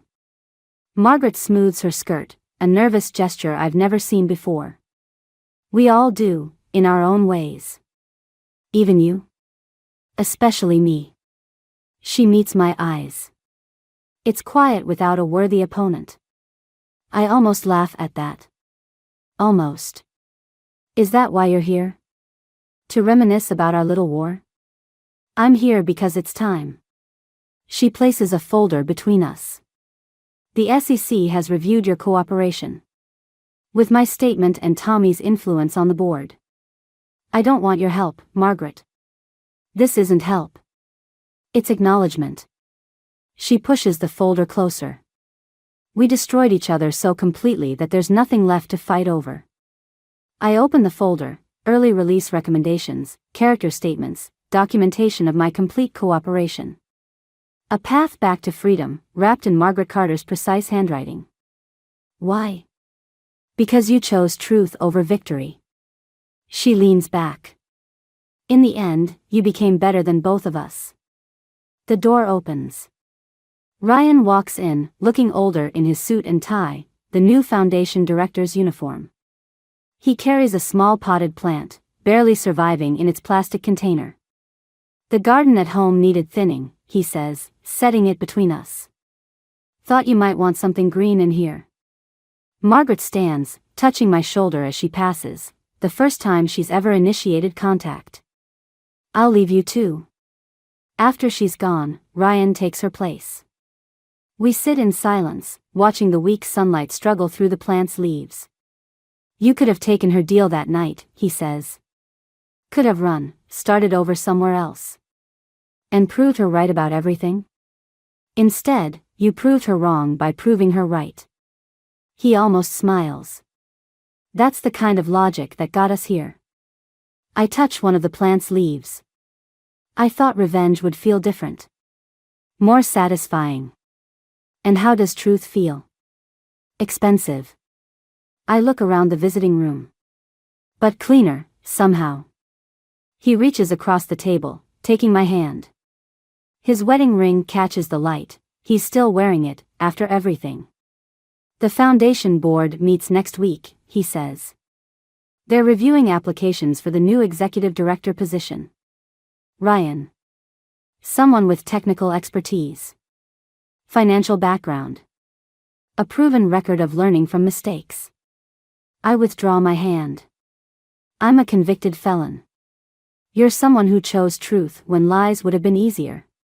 He stands. The interview's next Thursday, if you're interested. Mom's vote counts double as board chair.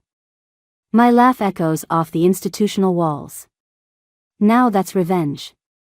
No. He touches the plant again. That's growth.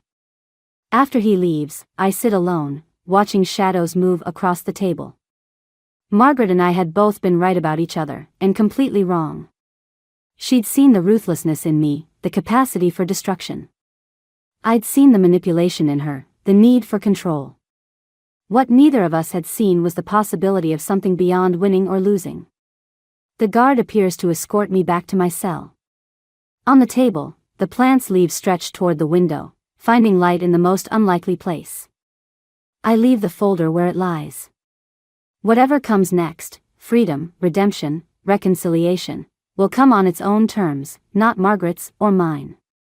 Sometimes the best revenge isn't about destroying your enemy. Sometimes it's about becoming someone they never imagined you could be, someone you never imagined you could be. Even if that journey leads through a prison cell, a broken family, and a tiny plant reaching for the light. Especially then. The small black device tumbled from beneath our bed, landing with a soft thud on the hardwood floor. At first, I thought it was just another lost charging cable or adapter, the kind that breeds in dark corners of every modern home. But as I picked it up, my stomach twisted into a knot. A wiretap. In our bedroom. Our sanctuary. I'm Iris. And until this moment, I thought I understood the rules of my new life as Nathan's wife. Keep the peace with his mother, Martha. Smile through her backhanded compliments. Pretend not to notice when she rearranges our furniture during her weekly visits. But this was different. Nathan? My voice cracked slightly. Could you come here for a minute? I heard his footsteps approaching. The familiar rhythm of his walk that usually brought me comfort now setting my nerves on edge. He appeared in the doorway, coffee mug in hand, his expression shifting from casual to concerned as he saw what I was holding. Where did you find that? His voice dropped to barely above a whisper. Under our bed, while I was looking for my earring. I held it up, watching his face carefully. Please tell me you put this here. Nathan set his mug down with deliberate slowness and closed the bedroom door. He moved closer, examining the device without touching it. Don't say anything else, he mouthed, then grabbed his phone and typed quickly.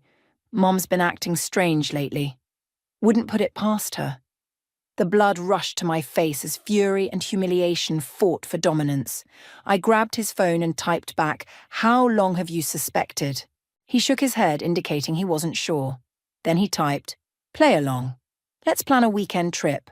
Loud enough for anyone listening." I wanted to scream. I wanted to storm over to Martha's house and demand answers. Instead, I forced a bright tone into my voice. You know what? We should take that weekend trip to the coast we've been talking about, just the two of us. Nathan caught on immediately. Great idea, honey. We could leave Friday after work, stay at that boutique hotel you've been eyeing. Perfect. I squeezed the wiretap until my knuckles turned white. We deserve some private time together. We spent the next 15 minutes having an artificially cheerful conversation about our fake weekend plans while typing real messages back and forth on his phone. With each passing minute, my anger grew deeper, colder. Martha had always been controlling, but this crossed every line. When we finally felt we'd said enough for our unseen audience, Nathan took the device and secured it in his desk drawer. He pulled me close, his arms warm and solid around me, but for the first time since our wedding I felt myself stiffen at his touch. "We'll handle this," he whispered against my hair. "I promise." But as I stood there in our violated bedroom, I wasn't sure I believed him. This wasn't just about privacy anymore. This was about power, about control, about Martha's refusal to let her son have a life separate from her. And now I had a choice to make. Either accept this invasion and live under her surveillance, or fight back. I pulled away from Nathan and met his eyes. "No more playing nice," I said quietly. "This ends now." He nodded, but I caught the flash of uncertainty in his expression. Of course, she was still his mother, but she had made a critical mistake in underestimating me. Martha wanted to know every detail of our lives. Fine. I'd give her a show she'd never forget. I picked up Nathan's phone one last time and typed, "We need to talk to Clara. She'll know what to do." The game was on, and Martha had no idea what she'd started. Clara stirred her coffee with calculated precision, her eyes never leaving my face. We sat in the back corner of Rosemary's cafe, far from any possibility of being overheard. Not that Martha could bug a public place. At least, I hoped not. "A wiretap." Clara's voice was low, controlled, but I caught the dangerous edge in it. "In your bedroom? Nathan thinks she's been doing it for months." The coffee in front of me had gone cold, untouched. Every time I think about it, I feel sick. All those private conversations, all those intimate moments. And Nathan just, what? Suspected but didn't say anything? I flinched at the accusation in her tone. He says he wasn't sure, that she's always been intense about knowing everything in his life, but this is different. Different! Clara set her spoon down with a sharp clink. "Iris, this is criminal. This isn't just a controlling mother-in-law anymore. This is stalking." Before I could respond, my phone buzzed. Martha's name lit up the screen. "Dropping by with some homemade soup. Nathan mentioned you weren't feeling well." "Speaking of the devil," I muttered, showing Clara the message. "You never told her you were sick?" "No. But Nathan and I had that loud, fake conversation about me having a headache last night, for our invisible audience." The irony made me want to scream. "She's testing us, seeing if we found it." Clara leaned forward. "Then let's give her something to listen to. You're going back home now, right?" I nodded. "Perfect. Let her come over. But first, we need to make a stop." 20 minutes later, I walked into my house carrying a shopping bag from a local pharmacy. Right on cue, Martha's car pulled into the driveway. I made sure to rustle the bag loudly as I set it on the kitchen counter. The doorbell rang. I took a deep breath, remembering Clara's words. Make her think she has the upper hand. "Martha," I forced a smile as I opened the door. "How thoughtful of you to bring soup."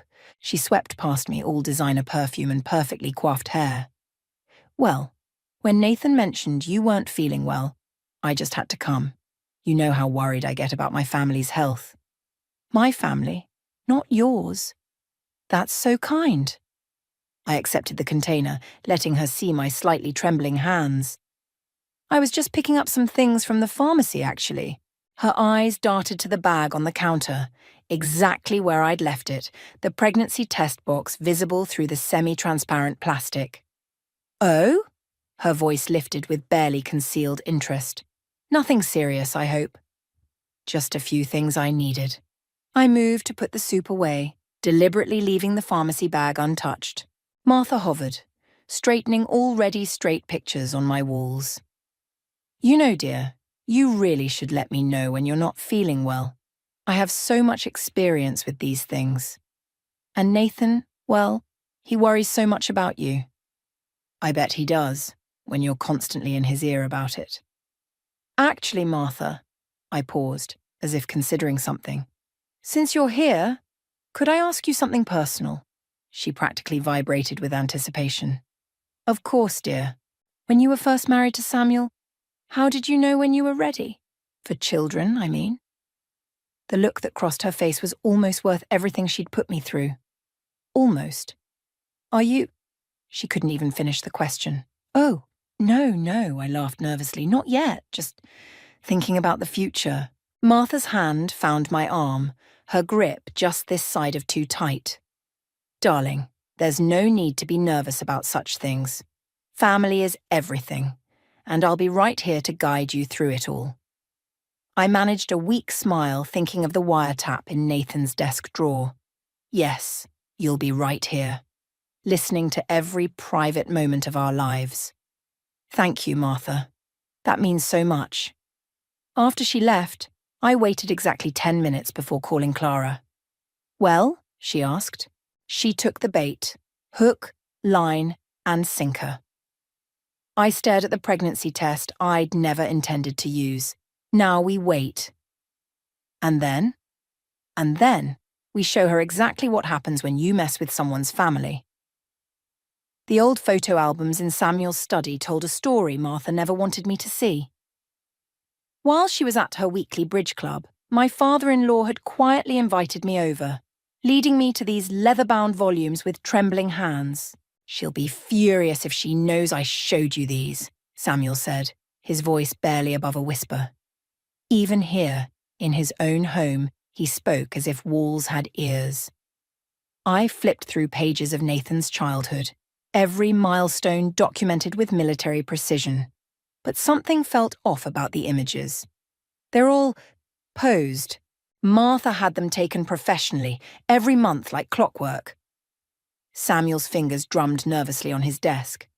If the first shoot wasn't perfect, she'd schedule another and another. A photo of 7-year-old Nathan in a sailing outfit caught my eye. His smile looked strained, eyes distant. Nathan never mentioned sailing. He hated it, seasick every time. But Martha's father had been a champion sailor, so... Samuel shrugged, the gesture heavy with years of acquiescence.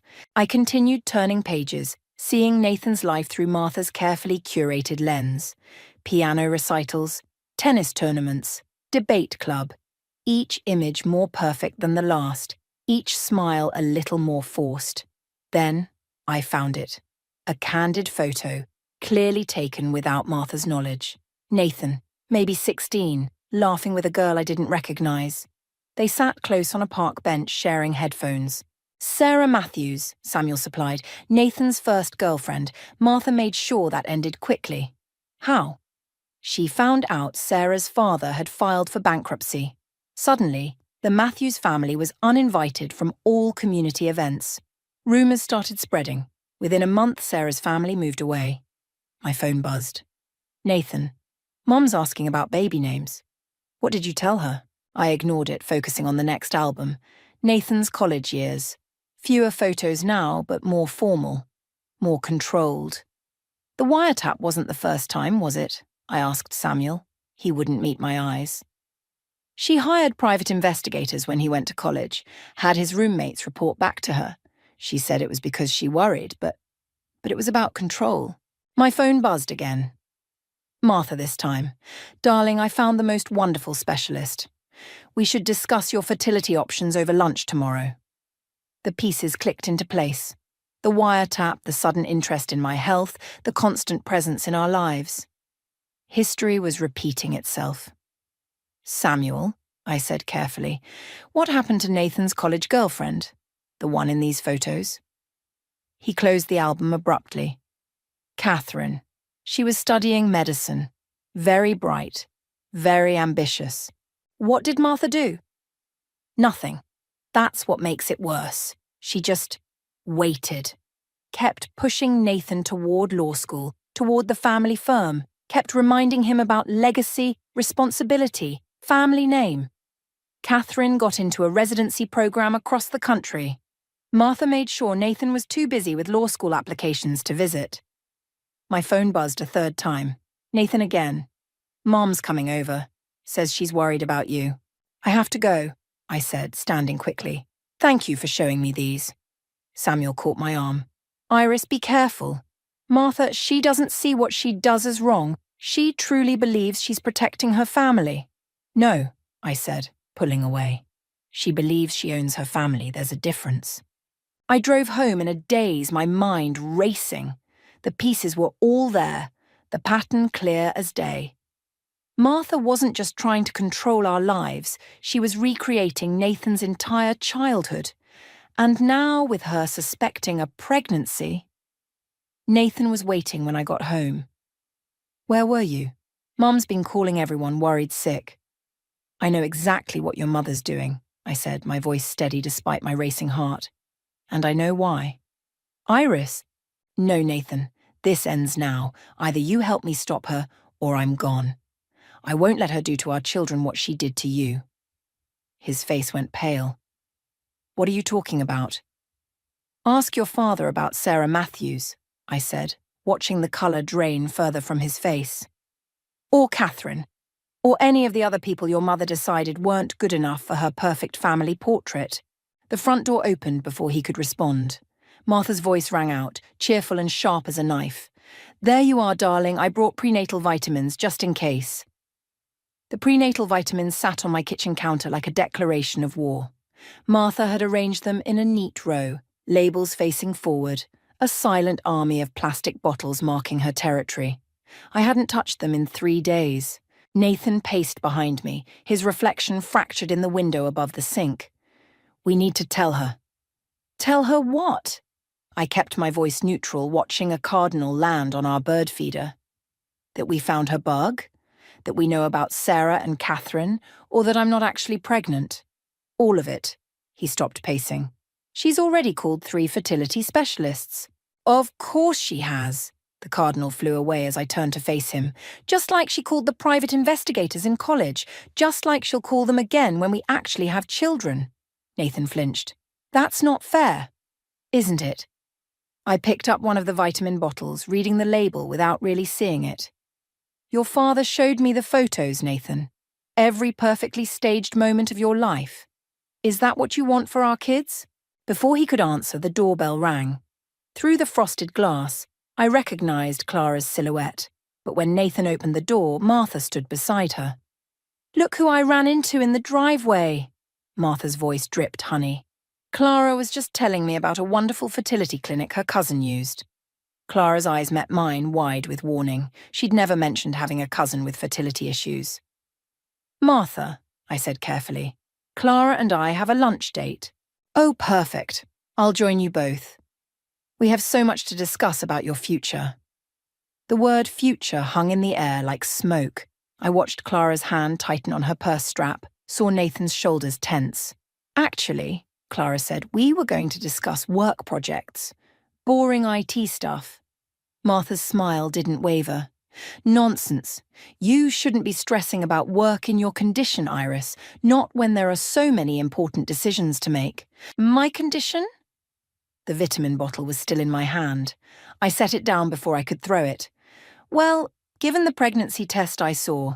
Martha stepped closer, lowering her voice conspiratorially. Though I must say, you really should see a doctor soon. At your age, every precaution. Mother, Nathan's voice cracked like a whip, but Martha wasn't finished. I've already spoken to Dr. Reynolds. He's very discreet about these matters, especially given the family's position in the community. The family's position? Clara echoed, her tone dangerous. Of course. Martha patted my arm. We can't have any complications. Becoming public knowledge. Not like poor Catherine's situation. The room went silent. Nathan's face drained of colour. What situation? I asked, though my stomach was already knotting. Martha's expression shifted just for a moment before the perfect smile returned. Oh, did Nathan never mention? Such a shame about her miscarriage. Right before she moved away for her residency, too. These things happen when young women put career before family. The cardinal returned to the feeder outside, a flash of red in my peripheral vision. I thought of Catherine, young and ambitious, her dreams of becoming a doctor. I thought of the carefully staged photos, the forced smiles, the lives Martha had shaped and broken. Get out! My voice was steady, surprising even me. Excuse me? Get out of my house. I stepped forward, forcing her back toward the door. Get out of my marriage. Get out of our lives. Nathan, Martha appealed to her son. Surely you won't let her. You knew? Nathan's voice was hollow. About Catherine's baby, our baby. Martha's mask cracked just slightly. I did what was necessary. For your future.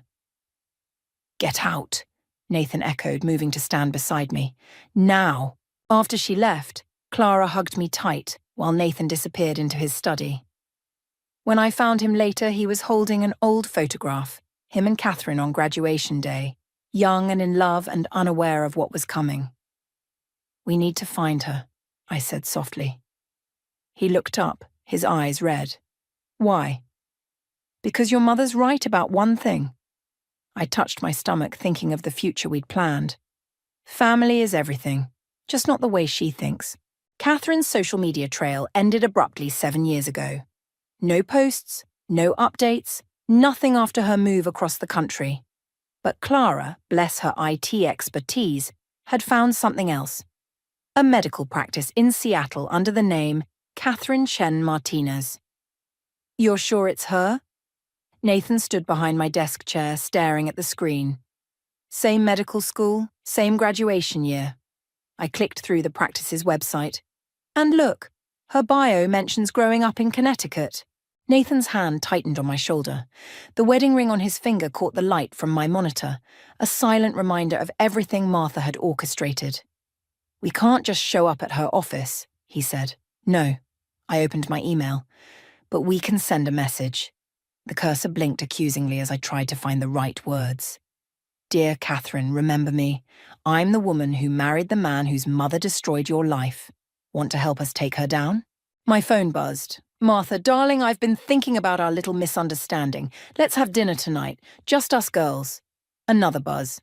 Martha again. After all, stress isn't good for the baby. She's not giving up, I muttered, showing Nathan the messages. She never does. He ran a hand through his hair. Maybe we should just confront her directly. Not yet. I turned back to the email draft. We need leverage. Something concrete. Like what? Like proof she knew about Catherine's pregnancy.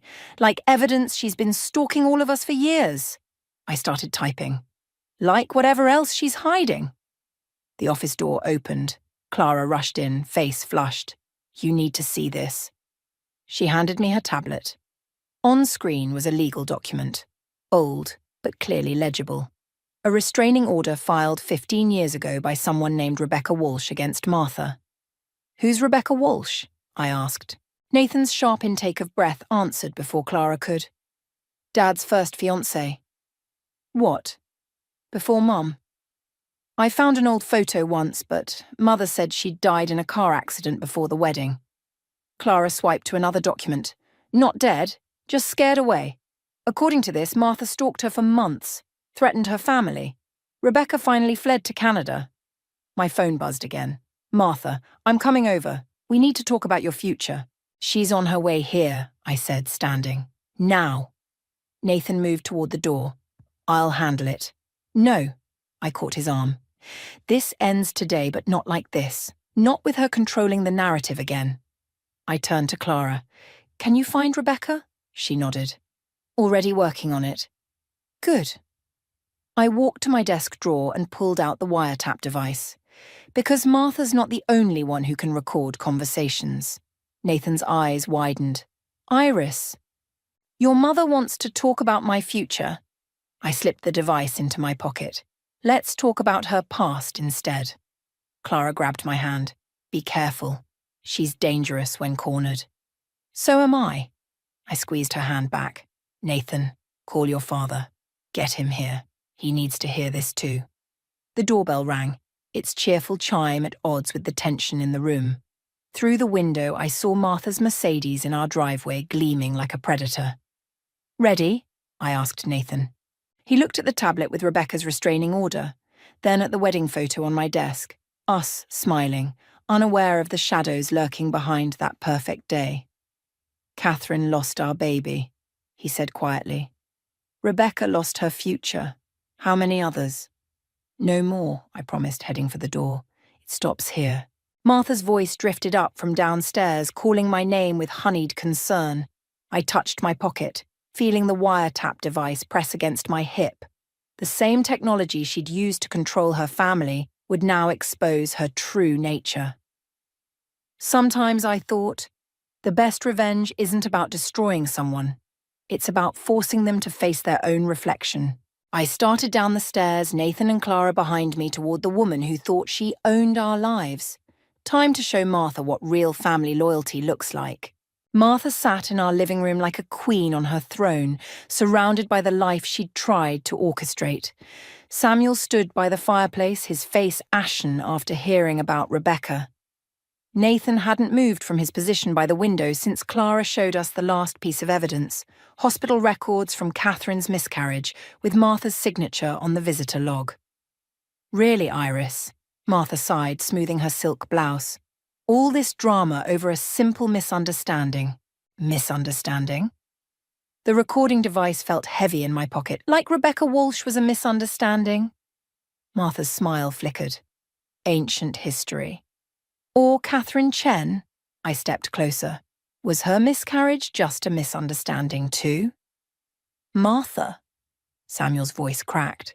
Tell me you didn't. Everything I did was for this family. Martha's hands clasped tightly in her lap. Rebecca would have ruined you, Samuel. And Catherine, a resident's salary could never have given Nathan the life he deserved. The life I deserved? Nathan turned from the window. Or the life you wanted for me. They're the same thing, darling. Martha stood, reaching for him. Everything I've done has been for you. For us. Including the wiretap? I pulled the device from my pocket. For a moment, silence filled the room. Then Martha laughed, the sound brittle as breaking glass. Oh, that silly thing. Just a mother's concern. You've been acting so strange lately, dear. The pregnancy test, the secretive meetings with Clara. There is no pregnancy, I said quietly. We staged that to prove you were spying on us. Martha's smile turned razor-sharp. No baby? Well, that's disappointing. Though not surprising given your age and career focus. Don't, Nathan stepped between us. You don't get to judge her. Judge? Martha's voice rose. I'm trying to protect you, both of you. This marriage, this family. It's all I have left. Left from what? Samuel moved closer.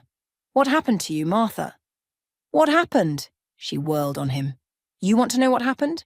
My mother watched my father destroy our family with his free spirit and artistic dreams. We lost everything. I swore that would never happen to my children. So instead you destroyed other families? I pressed play on my phone. Martha's voice filled the room, threatening Rebecca's younger sister's college admission unless she left town. Where did you get that? Martha's face went white. Rebecca kept everything. Clara spoke from the doorway. She's on her way here now. So is Catherine. Martha moved faster than I expected. Her hand caught my wrist, twisting until I dropped the phone. It clattered across the floor as she grabbed my shoulders. You ungrateful little... Nathan pulled her back, but she was already laughing again, high and desperate. You think you've won? That exposing old secrets changes anything? I built this family. I protected it. Without me, you're nothing. No, Mother. Nathan's voice was steady. Without you, we're free. The doorbell rang. Through the window, I saw 2 cars pulling into our driveway. Martha saw them too, her face contorted. I won't let you destroy everything I've built. She reached into her purse, pulling out a thick envelope. You want to talk about secrets? Let's talk about what I found in Iris's background check. My heart stopped. The adoption records I'd sealed years ago. The brother I'd lost to the foster system. The choices I'd made to survive. Go ahead, I said, though my voice shook. Show everyone who you really are. Martha opened the envelope, but Samuel snatched it from her hands. Without looking inside, he walked to the fireplace and threw it in. "Enough," he said quietly. "No more secrets, no more control." The doorbell rang again. Martha looked from the burning envelope to the door, then to Nathan. For the first time, I saw real fear in her eyes. "Nathan," she whispered, "please, everything I did was for you." "No," he took my hand. "Everything you did was for yourself." I squeezed his hand as Clara opened the front door. The past was walking in, and Martha would finally face the consequences of her actions. But as I watched her sink into the chair, suddenly small and old, I realized revenge wasn't what I wanted anymore. I wanted freedom. And sometimes freedom means letting go of the power others hold over you, even when they're family. Especially when they're family. Rebecca Walsh entered first, her silver hair and straight spine a testament to the years she'd survived. Catherine followed, younger but carrying the same weight of past wounds. The room crackled with unspoken accusations as they faced Martha. "Hello, Martha." Rebecca's voice carried no tremor. "It's been 15 years. Martha's fingers dug into the armchair. "You shouldn't have come." "Because I'm dead?" Rebecca's laugh held no humor. "That's what you told everyone, isn't it? A tragic car accident before the wedding?" Catherine moved closer, her doctor's coat still on from her flight. "Did you tell them about my accident too? The stairs at the hospital that mysteriously lost their safety rail?" "I never—" Martha started. "Save it." Catherine pulled out a folder. "I kept the maintenance records, the inspection reports, everything." My phone buzzed in my pocket, a text from Clara. "Pregnancy test positive. 3 weeks." The world tilted slightly. I hadn't told anyone I was late, hadn't dared hope. But now... What is that? Martha's eyes fixed on Catherine's folder. More lies? Truth. Catherine placed the documents on the coffee table. Like the truth about why I lost my baby. Stress, they said. Excessive stress from anonymous threats. Stalking. Career sabotage. Samuel picked up the papers, his hands shaking. The hospital board received anonymous complaints about Catherine's competency. That was you? I protected this family. Martha stood, her composure cracking. Rebecca would have dragged you into bankruptcy with her artist dreams. Catherine would have taken Nathan across the country, away from his legacy. I couldn't let that happen. I couldn't lose another... She stopped abruptly. "Another what?" Nathan asked. Martha sank back into her chair. "Your sister, before you were born. She chose her own path, married someone inappropriate. I never saw her again." The room went silent. Samuel's face drained of colour. "Claire," he whispered, "you told me she died in college." "She died to us!" Martha's voice rose hysterically. "She chose him over family, over everything we built. I wouldn't let that happen again. I couldn't." My phone felt heavy in my pocket, new life growing inside me, while around me lay the wreckage of lives Martha had destroyed to protect her vision of family. "I'm pregnant," I said quietly. Martha's head snapped up. "What?" "Actually pregnant this time." I met her gaze. "And you will never control this child's life the way you controlled Nathan's. Never." "You can't..." "She can." Nathan moved to stand beside me. "We all can. No more secrets. No more control. It ends today." Martha looked around the room, at Rebecca's straight spine, Catherine's steady hands, Samuel's grief-stricken face. Her carefully constructed world was crumbling. "Claire's alive," Samuel's voice broke. "All these years." "I can find her," Clara offered from the doorway. "I found Rebecca and Catherine." Martha lunged for her purse again, but this time I was faster. I grabbed it, dumping the contents onto the coffee table. Photos spilled out. Surveillance photos of all of us. Of Nathan and Catherine in college. Of Rebecca before she fled. Of me at doctor's appointments Martha shouldn't have known about. "You see?" Martha's voice turned pleading. "Everything I did was for love. To protect what's mine. Love doesn't destroy. Catherine said softly. "It doesn't stalk or threaten or manipulate. That's not love, Martha. That's possession." "Get help," Nathan told his mother. "Real help. Or you'll never meet your grandchild." Martha's face crumpled. For a moment, I saw past the monster to the frightened woman beneath, terrified of losing control, of being abandoned, of watching her family choose their own paths. "I don't know how to let go," she whispered. "Start by telling the truth," Samuel said. "About everything. About Claire." Martha looked at me, then at my still flat stomach where her grandchild grew, the future she couldn't control, the legacy she couldn't shape. "Claire," she said finally, "lives in Vancouver. It wasn't redemption. It wasn't even really surrender." But as Samuel reached for his phone with trembling hands, as Nathan pulled me close, as Rebecca and Catherine exchanged looks of quiet victory, I realized it was something else. A beginning. The nursery walls remained unpainted, but I liked them that way. Clean slate, fresh start. Through the window, autumn leaves scattered across our front lawn, and somewhere in the distance a cardinal sang. "No pink," Nathan said from the doorway. "Or blue." "Definitely not." I ran my hand over my growing belly. "Though your mother sent another box of gender-specific clothes this morning." He tensed slightly, but I shook my head. "It's okay. She's trying." The weekly therapy sessions were Martha's idea, surprisingly. After Claire arrived from Vancouver, all wild hair and artist's paint-stained fingers, so different from Martha's polished perfection, something in Martha finally cracked. Or maybe, finally healed. "Dad called," Nathan said, moving to stand beside me. "Claire's showing her work at the gallery downtown next month." "Is Martha going?" She asked if we'd go with her. The old Martha would have tried to prevent the show entirely. Would have found ways to sabotage Claire's moment to protect the family image. The new Martha. Well, she was learning. Like we all were. My phone buzzed. Catherine. "Ultrasound looks perfect. See you next week." Having Nathan's ex as my obstetrician raised eyebrows, but it felt right. Healing comes in strange ways sometimes. Rebecca sent this. Nathan held up his phone, showing a photo of a handmade baby blanket. Says it's tradition in her family. The family she was supposed to join before your mother intervened. Yeah. He wrapped his arms around me from behind. Funny how things work out. Through the window, I watched Clara's car pull into our driveway. She'd been helping Samuel organize Claire's gallery opening, and somewhere along the way, they'd developed an unexpected friendship.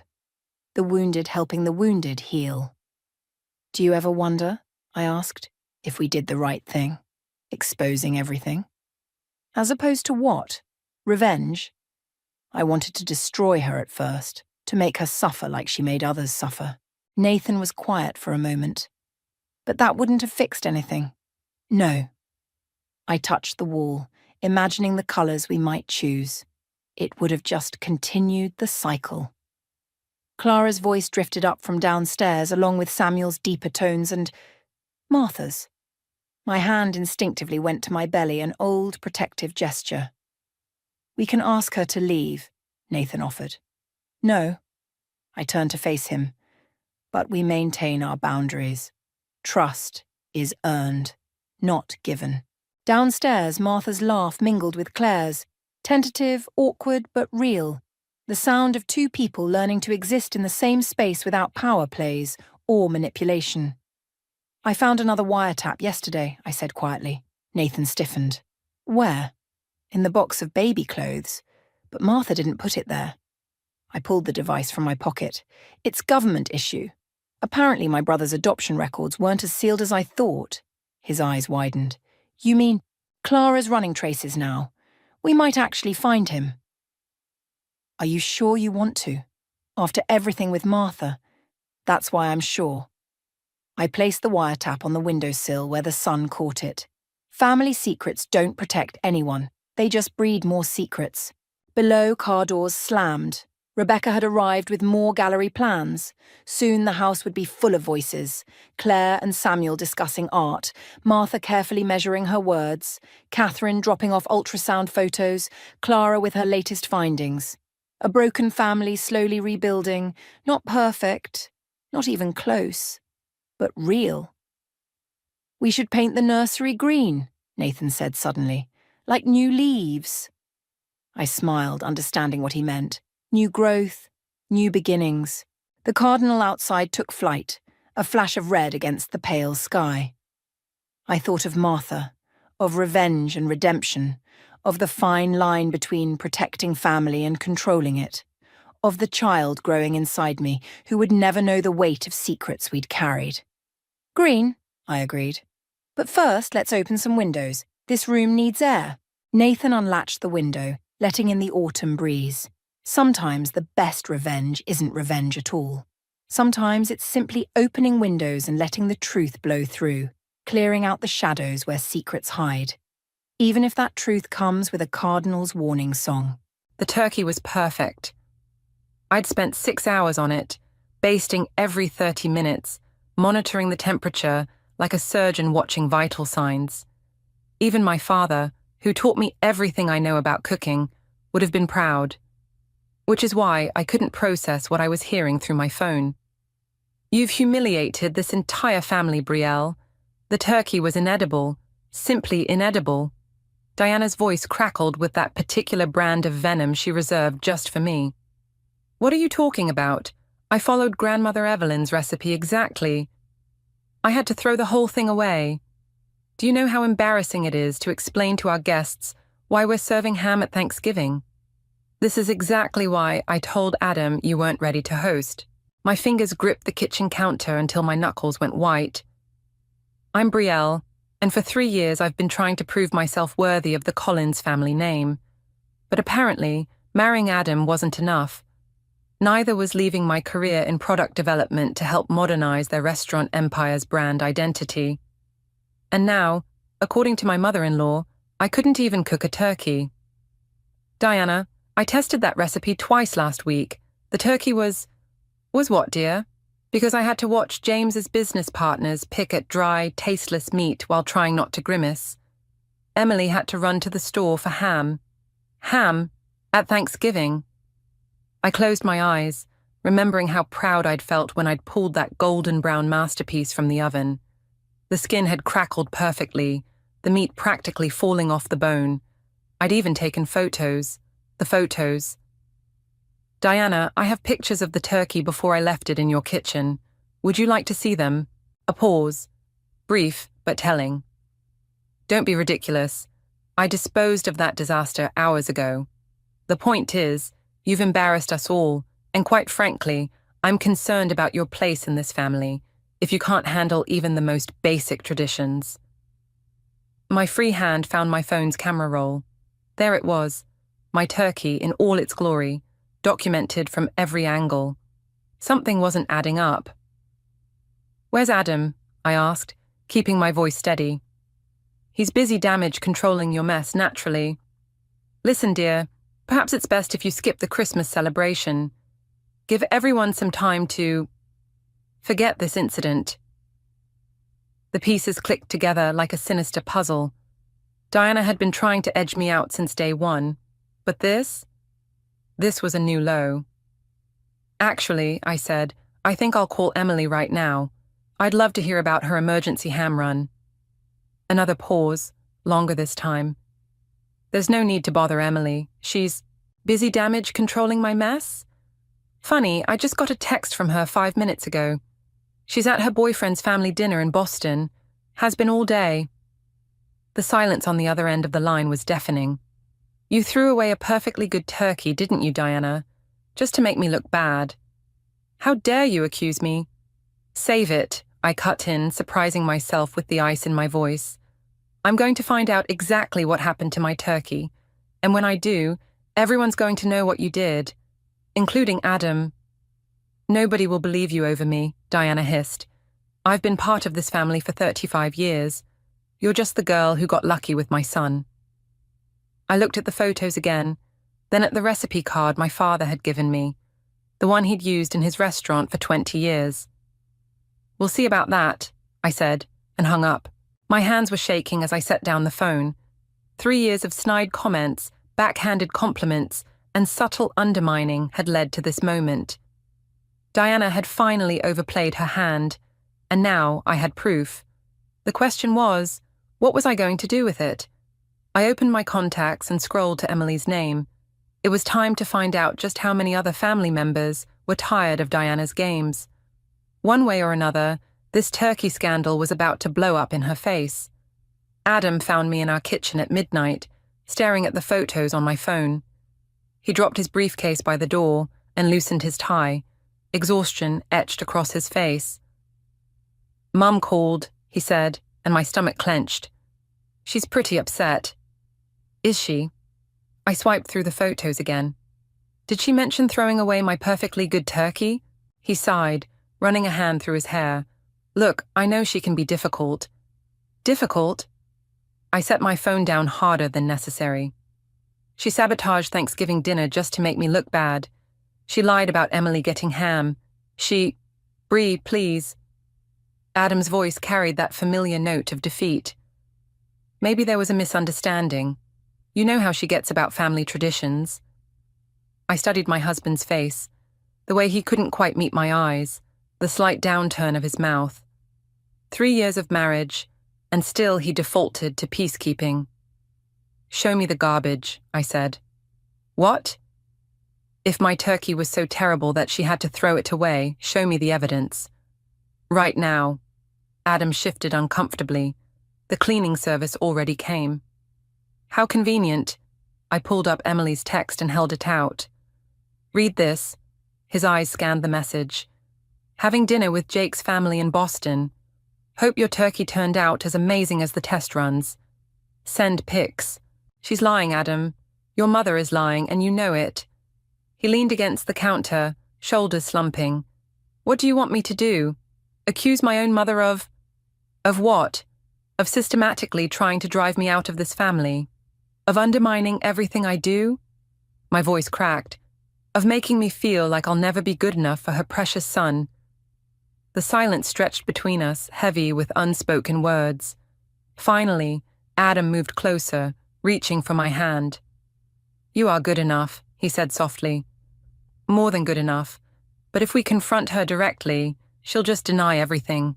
You know how she operates." "So we do nothing. Let her keep playing these games?" "We pick our battles. Keep the peace until what?" I pulled away from him. "Until she succeeds in convincing everyone I'm incompetent. Until she drives us apart." My phone buzzed. A message from James Collins, my father-in-law. "Diana mentioned concerns about today. Let's discuss over lunch tomorrow. 1 p.m., the Capitol Grill." Adam read the message over my shoulder and swore under his breath. "She's already spinning this her way." "Good," I said, surprising us both. "Let her dig herself deeper." "Bree." "No, think about it. Your father's not stupid. He built an empire by reading people. If Diana's lying about this, what else has she lied about?" Adam's expression shifted, a flash of recognition crossing his face. "The design proposals," he said slowly. "The ones that disappeared from your desk last month. And the client meeting she scheduled over our anniversary dinner. The misplaced invitation to Grandmother Evelyn's birthday." We looked at each other, really looked, as 3 years of accidents and misunderstandings crystallized into something darker. "I have the photos," I said. "I have Emily's text. And tomorrow, I'll have lunch with your father." Adam touched my cheek, his fingers trembling slightly. "Be careful. Mum's got 30 years of influence behind her. If you're going to expose her—" "I need proof," I finished. "Undeniable evidence that shows everyone who she really is." He nodded, then pulled me close. "Whatever you decide to do," he whispered against my hair, "I'm with you. No more peacekeeping." I held him tight, breathing in his familiar scent, feeling the steady beat of his heart against mine. For the first time since Diana's call, hope flickered in my chest. But as I thought about tomorrow's lunch, another emotion surfaced. something colder, more calculated. Diana wanted to play games. Fine. But she'd forgotten something crucial. Before joining the Collins family business, I'd spent years in product development. I knew how to document everything, build a case, and present evidence that no one could ignore. The game was about to change. The Capitol Grille's private dining room felt like a trap. James Collins sat across from me, his usual commanding presence softened by genuine concern. Between us, an untouched plate of Wagyu beef grew cold. "Diana's worried about you, Brielle," he said, dabbing his mouth with a napkin. "She thinks the pressure of joining the family business might be affecting your judgment." I set down my water glass carefully. "Did she mention the turkey?" "She did." He leaned forward. "But we both know this isn't about a turkey." Before I could respond, the door opened. Diana glided in, her Hermes scarf perfectly arranged, her smile razor-sharp. "I hope you don't mind me joining," she said, taking the seat beside James.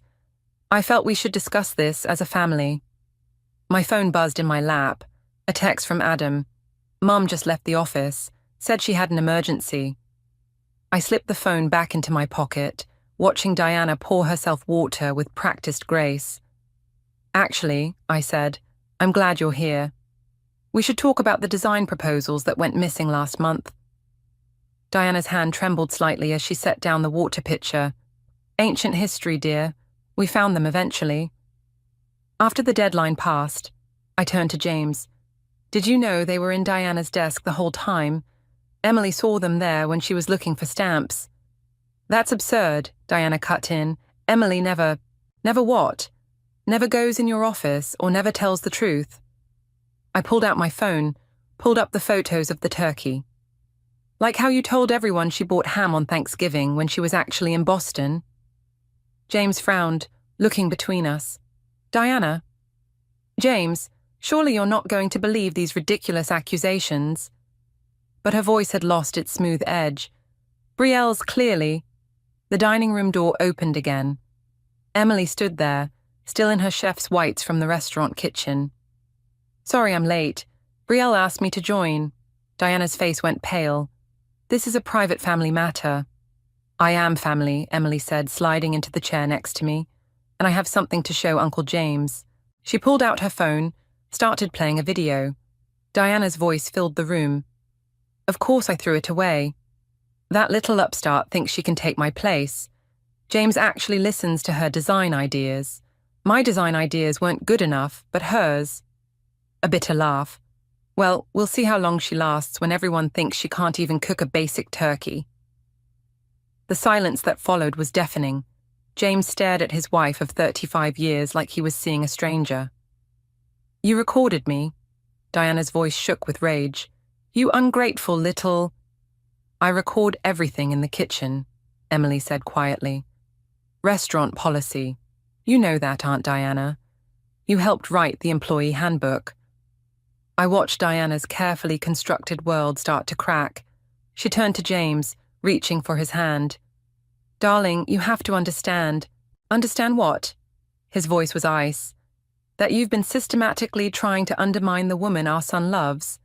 That you'd sabotage our family business just to maintain control. I built this family." Diana's composure shattered. "I gave up my career for you, for all of this. And now she comes in with her fresh ideas and her perfect cooking and her..." She spat the words, "working-class background, and suddenly I'm supposed to just step aside." "No one asked you to step aside," I said, surprising myself with how calm I felt. "You did that yourself, with every lie, every manipulation, every attempt to make me feel worthless." James stood up, straightening his suit jacket. "Emily, please send that video to my office." "Brielle, I believe we owe you an apology. Several, in fact." He looked at his wife. "Diana, we'll discuss this at home, in detail." Diana's face contorted. "You're choosing her side. After everything I'm choosing the truth," he said simply. "Something you might want to try sometime." As they left, Emily squeezed my hand under the table. "You okay?" I watched Diana's rigid back disappear through the door. thinking about all the carefully planned moves that had led to this moment. The satisfaction I'd expected to feel was there, but it was hollow, tainted by something else, something that felt dangerously like Diana's own bitterness. I don't know, I answered honestly, but I think this is just the beginning.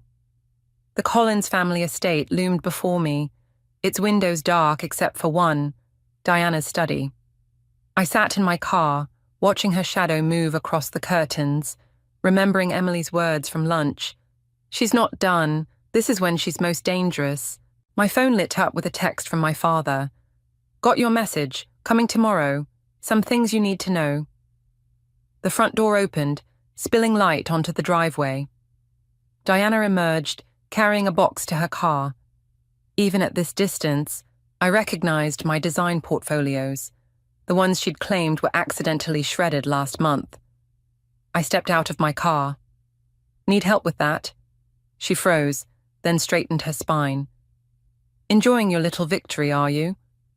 Those are my designs. Correction, they're company property. She placed the box in her trunk. And since James has temporarily relieved me of my duties, I'm simply organizing things. You mean destroying evidence? Her laugh was brittle. Evidence, please. You have no idea what evidence really looks like. She pulled an envelope from her jacket. Remember when you first joined the company? That brilliant restaurant redesign concept you presented. My stomach dropped. What about it?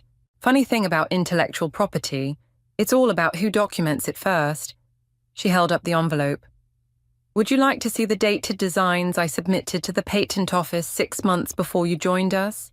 Amazing how similar they are to yours. That's impossible. I developed that concept. And now you're going to be exposed as a fraud. Her smile was vicious. I wonder how James will feel about his daughter-in-law stealing company designs. How will Adam react when his precious wife is revealed as a cheat? My hands shook. No one will believe you.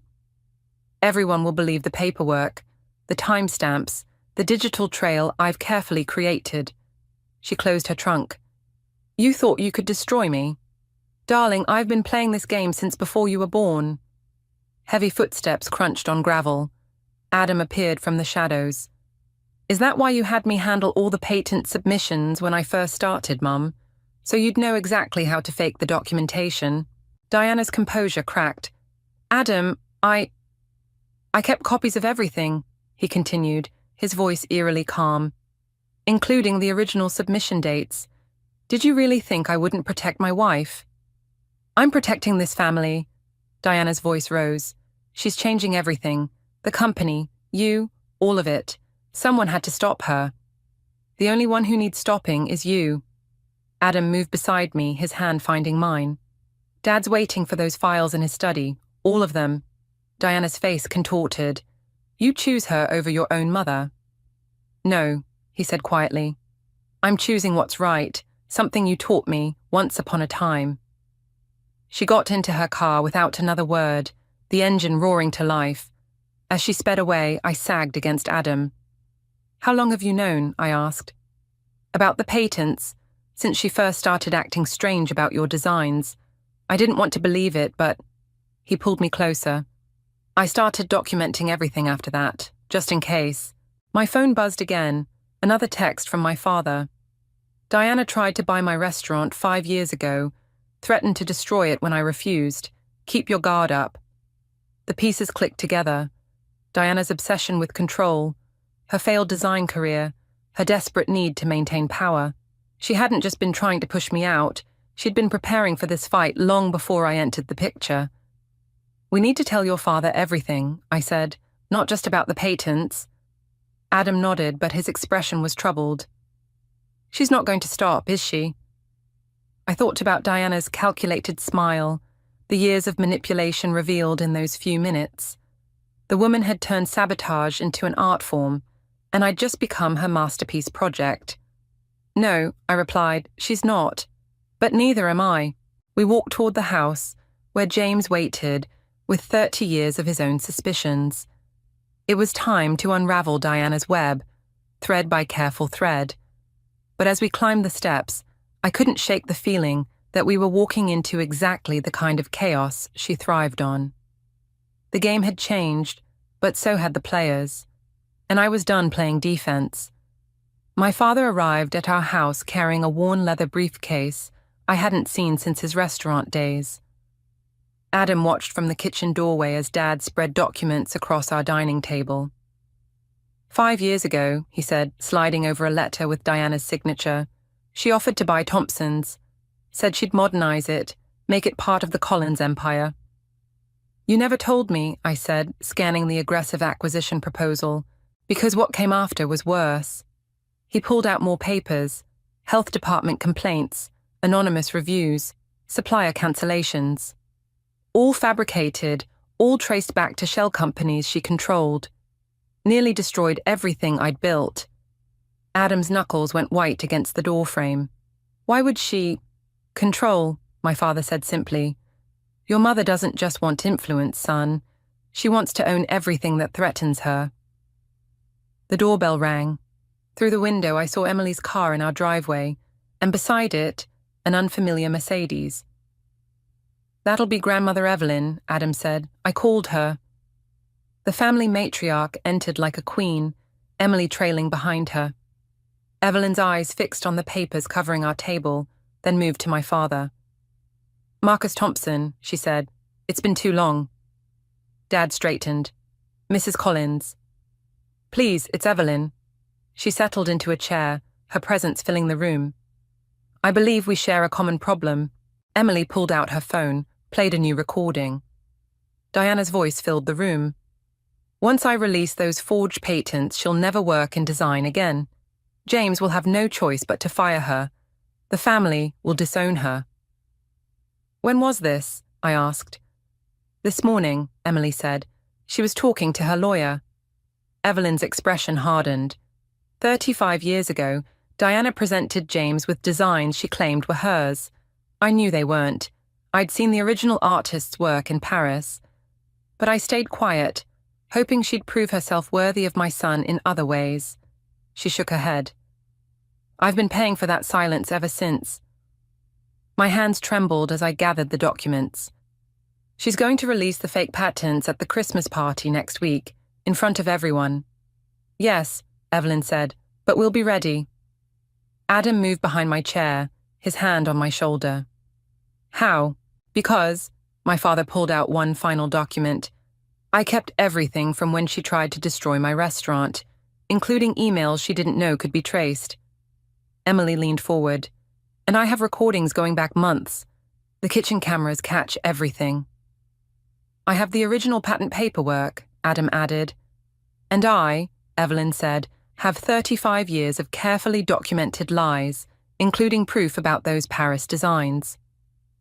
The weight of it all, the evidence, the years of manipulation, the carefully constructed plan for revenge, suddenly felt suffocating. This will destroy her, I whispered. She's trying to destroy you, Emily reminded me. I know, but... I stood up, pacing. What if we're becoming just like her, playing these games, plotting revenge? There's a difference, my father said quietly, between revenge and justice. Is there? I turned to Adam. Your mother is horrible, but she's still your mother. Can you really do this to her?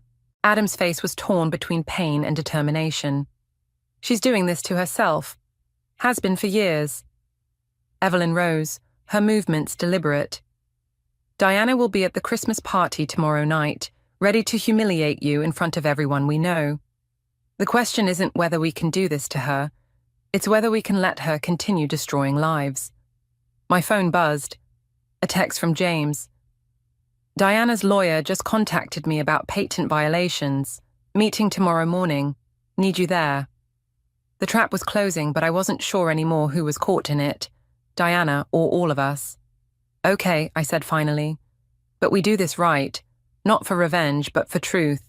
And... I looked at Adam, saw the conflict in his eyes. We give her one chance to confess, one chance to stop this before it goes too far. Evelyn nodded slowly. Tomorrow night, then. One way or another, this ends. We spent the next hour planning, each person adding their piece to the puzzle. But as I watched these people, I loved plotting Diana's downfall. I couldn't shake the feeling that we were crossing a line, one we might never be able to uncross. The Collins family Christmas party sparkled with false cheer. I watched Diana work the room, her silver dress catching the light as she moved from group to group, whispering, smiling, poisoning the well before I could even speak. "She's already shown them the patents," Emily murmured, appearing at my elbow with 2 champagne flutes. "Half the board members won't even look at you." I took the champagne but didn't drink. "Where's Adam?" "Still trying to reach his father. Diana's lawyers got to him first this morning." Across the room, Diana caught my eye and raised her glass in mock salute. The folder tucked under her arm, the one containing her fabricated evidence, seemed to pulse like a bomb waiting to detonate. "It's time," Evelyn said, joining us. Before she... The room fell silent as James Collins stepped onto the small stage where the band had been playing. Diana moved to join him, triumph written across her face. "Where's Adam?" I whispered again, more urgently. "Ladies and gentlemen," James began, his voice tight, "I'm afraid I have a rather serious announcement to make regarding some recent discoveries about patent infringement within our company." My heart stopped. This wasn't the plan. James was supposed to wait. Diana reached the stage, that damned folder open in her hands. "James, darling, perhaps I should—" "No," he cut in. "I think as CEO I should handle this." He turned to the crowd. "It seems someone has been stealing designs and claiming them as their own." I stepped forward, the evidence from my father burning in my purse. "Mr. Collins, Brielle," his voice was ice, "I'm sorry, but given the evidence presented this morning, I'm going to have to ask for your resignation." The room erupted in whispers. Diana's smile widened. "That evidence is fake," I said, my voice shaking. "I can prove—" "We have dated documentation," Diana interrupted smoothly. "Patents filed months before you joined the company." "Really, dear? Did you think you wouldn't get caught?" "Show them the real patents," I demanded, reaching for my purse. But when I opened it, the documents were gone. Emily's sharp intake of breath matched my own rising panic. "They were just here," she whispered. "I saw them an hour ago." Diana's laugh tinkled like breaking glass. "Looking for these?" She pulled another set of papers from her folder. My father's evidence. "Found them in your purse while you were helping in the kitchen. Really, trying to forge evidence to defend yourself. That's rather desperate, don't you think?" The room spun. Everything we'd planned, every piece of evidence we'd gathered, she'd somehow stayed one step ahead. "Where's Adam?" I asked again, my voice cracking. "Oh, he won't be joining us," Diana said. "He's quite upset about discovering his wife's deceptions. Isn't that right, James?" James nodded grimly. "He's the one who confirmed the original patent dates this morning." The betrayal hit like a physical blow. Adam had verified her lies, but he knew. "No," Emily started. "That's not—" "Emily, dear," Diana cut in, "the kitchen needs you. Unless you'd like to join Brielle in unemployment." I watched Emily's face crumple as she backed away, leaving me alone in the center of the room. Evelyn had vanished. My father's evidence was in Diana's hands. And Adam— "Security will escort you out," James said, not meeting my eyes. "Your personal items will be sent to you." Diana stepped down from the stage, pausing as she passed me. "I warned you," she whispered. "You never had a chance." As security approached, I caught a glimpse of my reflection in the window. Alone, surrounded by hostile faces, everything I'd built crumbling around me. Diana hadn't just outmaneuvered me. She'd turned my own weapons against me, used my own husband to deliver the killing blow. The guard's hand touched my elbow. Through the crowd's murmurs, I heard Diana's voice one last time. "Don't worry, dear. I'm sure you can find work somewhere. Though perhaps not in design. Or restaurants. Or really anywhere in the city." They led me out into the cold, and the door closed behind me with a final damning click. I made it 3 steps into the parking lot before Adam's voice cut through the December air. "Wait!" He sprinted toward me, clutching a laptop. Behind him, Emily and Evelyn emerged from a side door, followed by my father. "We don't have much time," Adam said, breathing hard. "Mum's lawyers are already drawing up cease and desist orders." "You verified her patents," I said, the betrayal still raw in my throat. "I verified them were fake." He opened the laptop. "Every document she submitted this morning has digital timestamps from last week. I just needed her to think she'd won so she'd present them publicly." Inside, we could hear Diana's voice rising above the murmurs, probably spinning more lies about my disgrace. But something else caught my attention, a red light blinking on Adam's laptop screen. "Is that live streaming to the boardroom?" Emily said, grinning. "Every word she's saying right now is being recorded and transmitted to the company's senior partners." "But that's not all," my father added, pulling out his phone. "Remember those supplier cancellations she orchestrated against my restaurant? The payments all traced back to one of her private accounts." Evelyn stepped forward, her eyes gleaming. "Shall we go back inside? I believe I have something to say about those Paris designs she stole 35 years ago." The ballroom fell silent when we re-entered. Diana's triumph turned to confusion, then fear, as she saw us all together. "What is this?" she demanded. "The truth," Adam said, turning his laptop toward the crowd. The screen showed a split view, Diana's forged patents on one side, the digital timestamps proving their recent creation on the other. "Those are," Diana started. "Fake," James finished, his voice heavy with realization. "Just like the designs you claimed were yours in Paris." Diana's head snapped toward Evelyn. "You wouldn't dare." "I've dared worse, my dear." Evelyn's voice carried across the room. "Like keeping every letter from the real designer threatening legal action, the ones you thought I'd destroyed." Diana laughed, but it sounded hollow. "You have no proof of anything. Actually," Emily stepped forward, holding up her phone. "We have your confession from the kitchen, about the turkey, the patents, everything. And thanks to company policy, the one you helped write, all kitchen recordings are admissible in legal proceedings." The room erupted in whispers. Board members pulled out phones, executives huddled in corners. Diana's carefully constructed world was unraveling thread by thread. "James," she pleaded, turning to her husband, "you can't believe—" "The supplier payments to sabotage Thompson's restaurant," he cut in. "Those came from our joint account. I checked this morning." Diana's face contorted. "Everything I did for this family. To protect us from people like her." She jabbed a finger at me. "She's changing everything, destroying everything we built."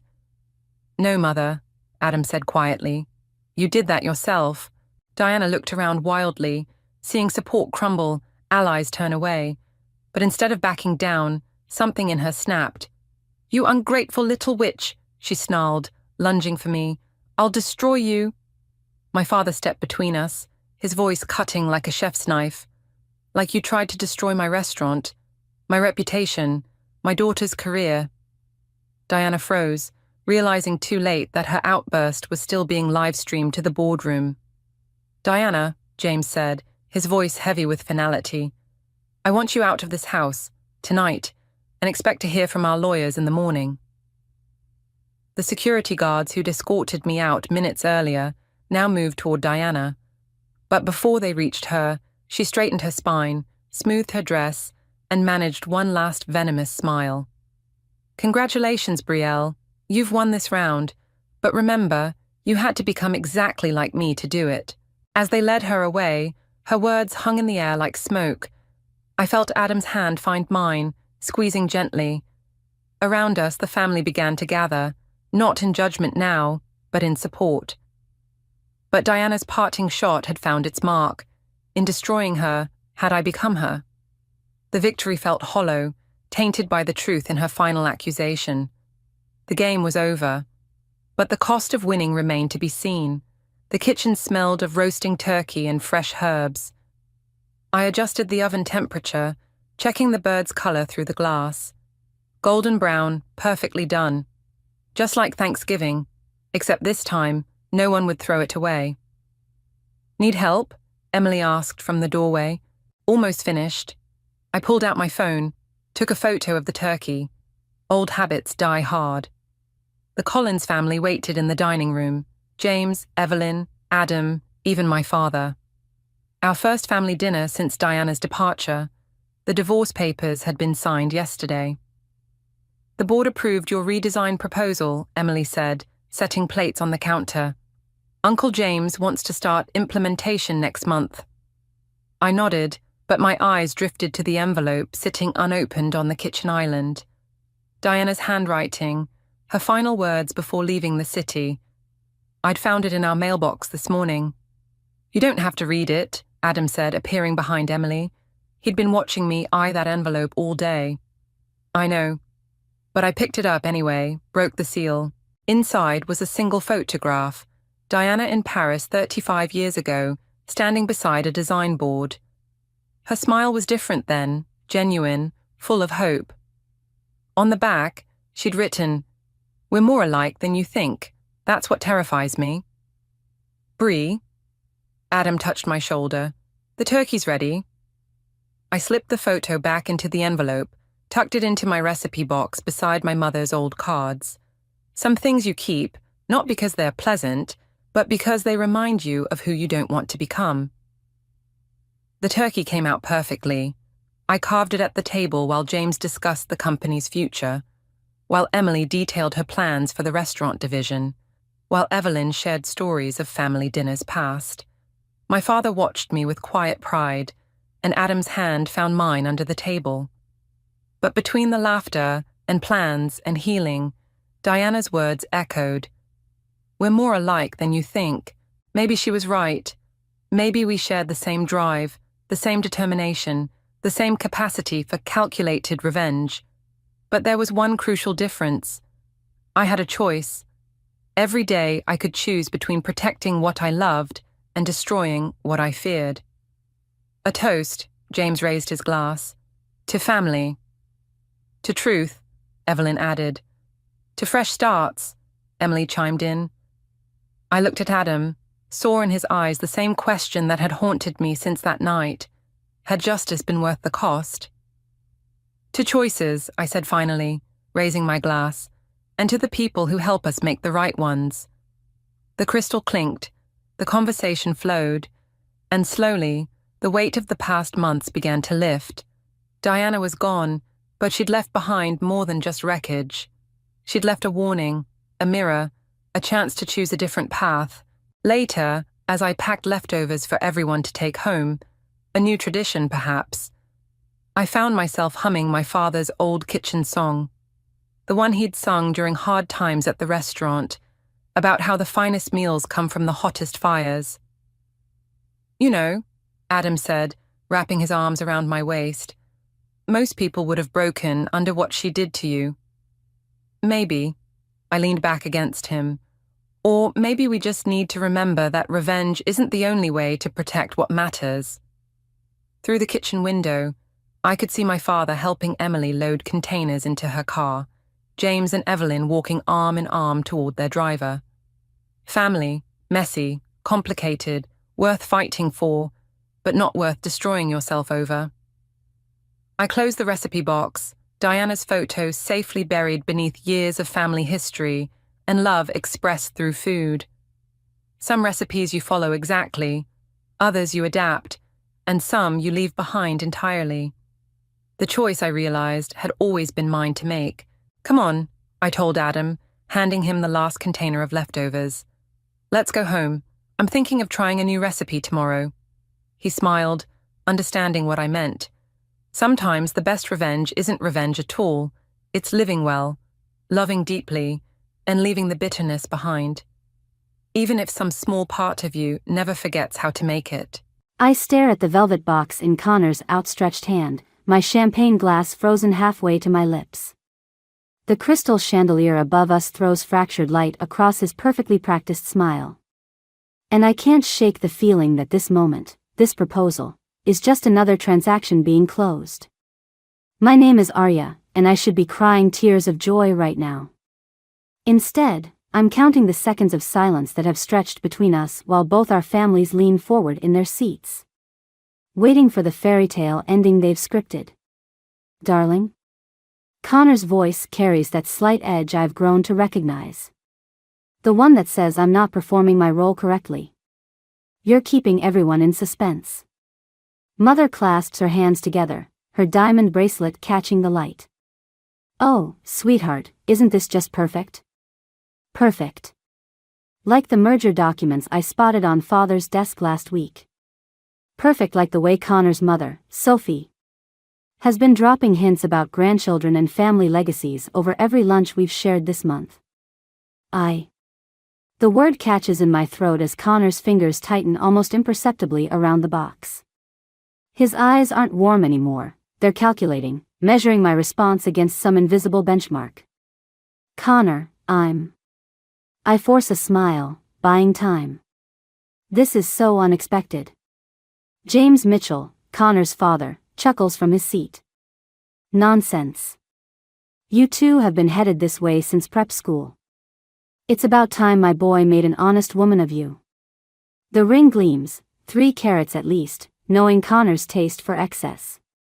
It's exactly what I would have wanted 5 years ago, when I still believed in the fairy tale of us.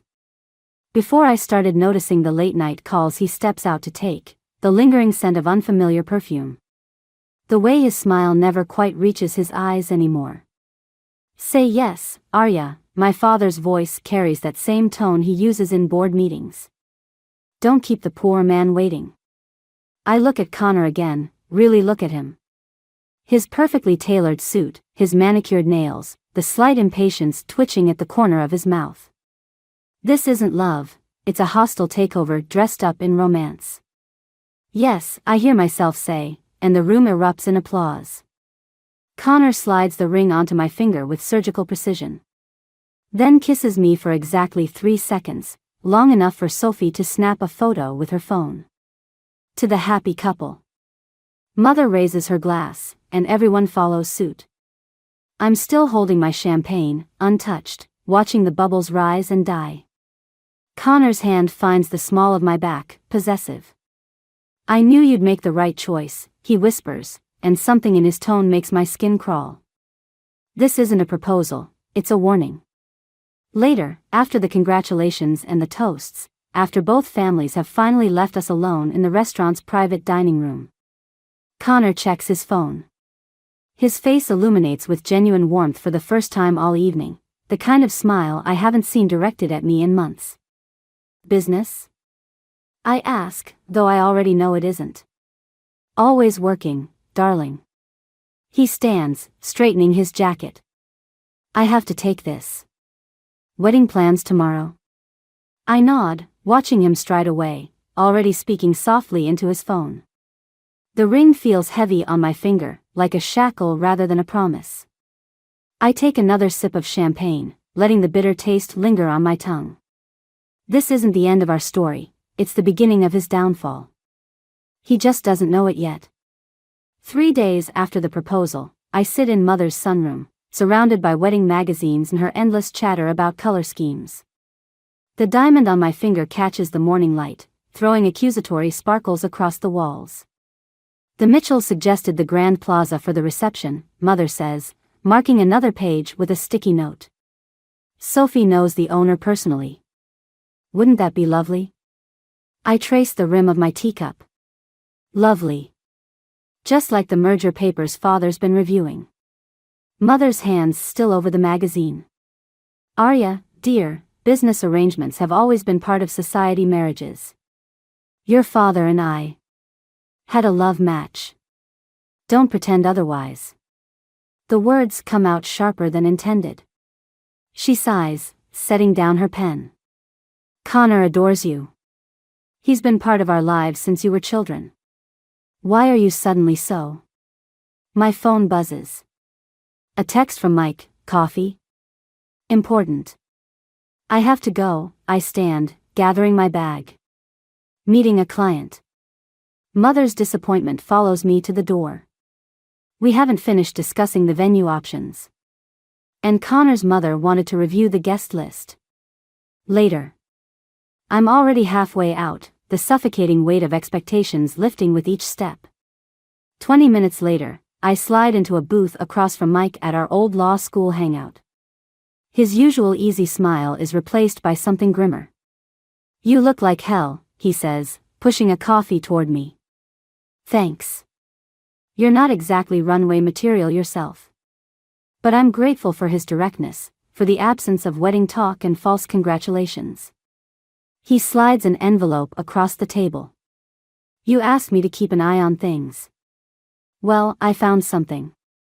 Inside are photos: Connor entering a high-rise apartment building, Connor at a restaurant, Connor with his hand on the small of a woman's back. The woman's face isn't clear, but her body language speaks volumes. "Julia Parker," Mike says quietly. "Junior partner at Richardson and Gray. They've been meeting 3 times a week for the past month." The coffee turns bitter in my mouth.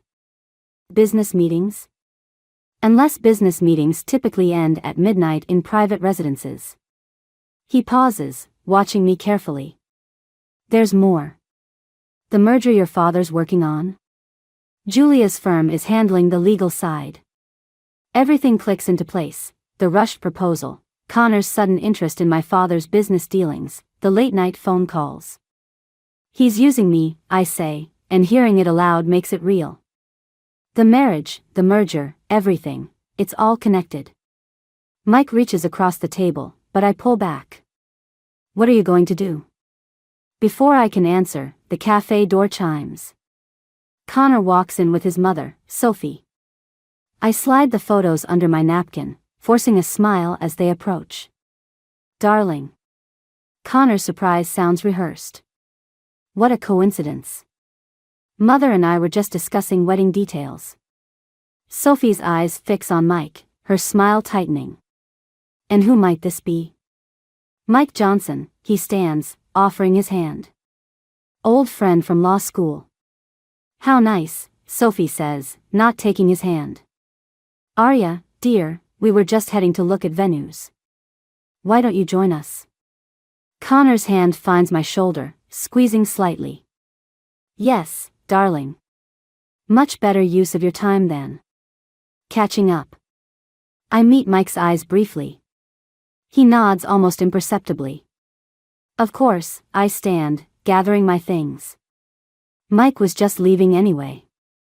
"I'll call you about that case," Mike says meaningfully. As we leave, Connor's arm slides around my waist, possessive.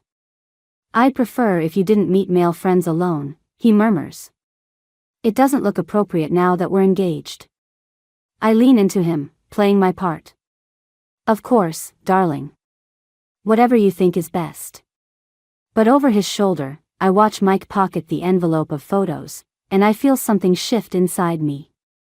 The game Connor's playing has rules he doesn't know about yet. And I'm done being just another piece on his board.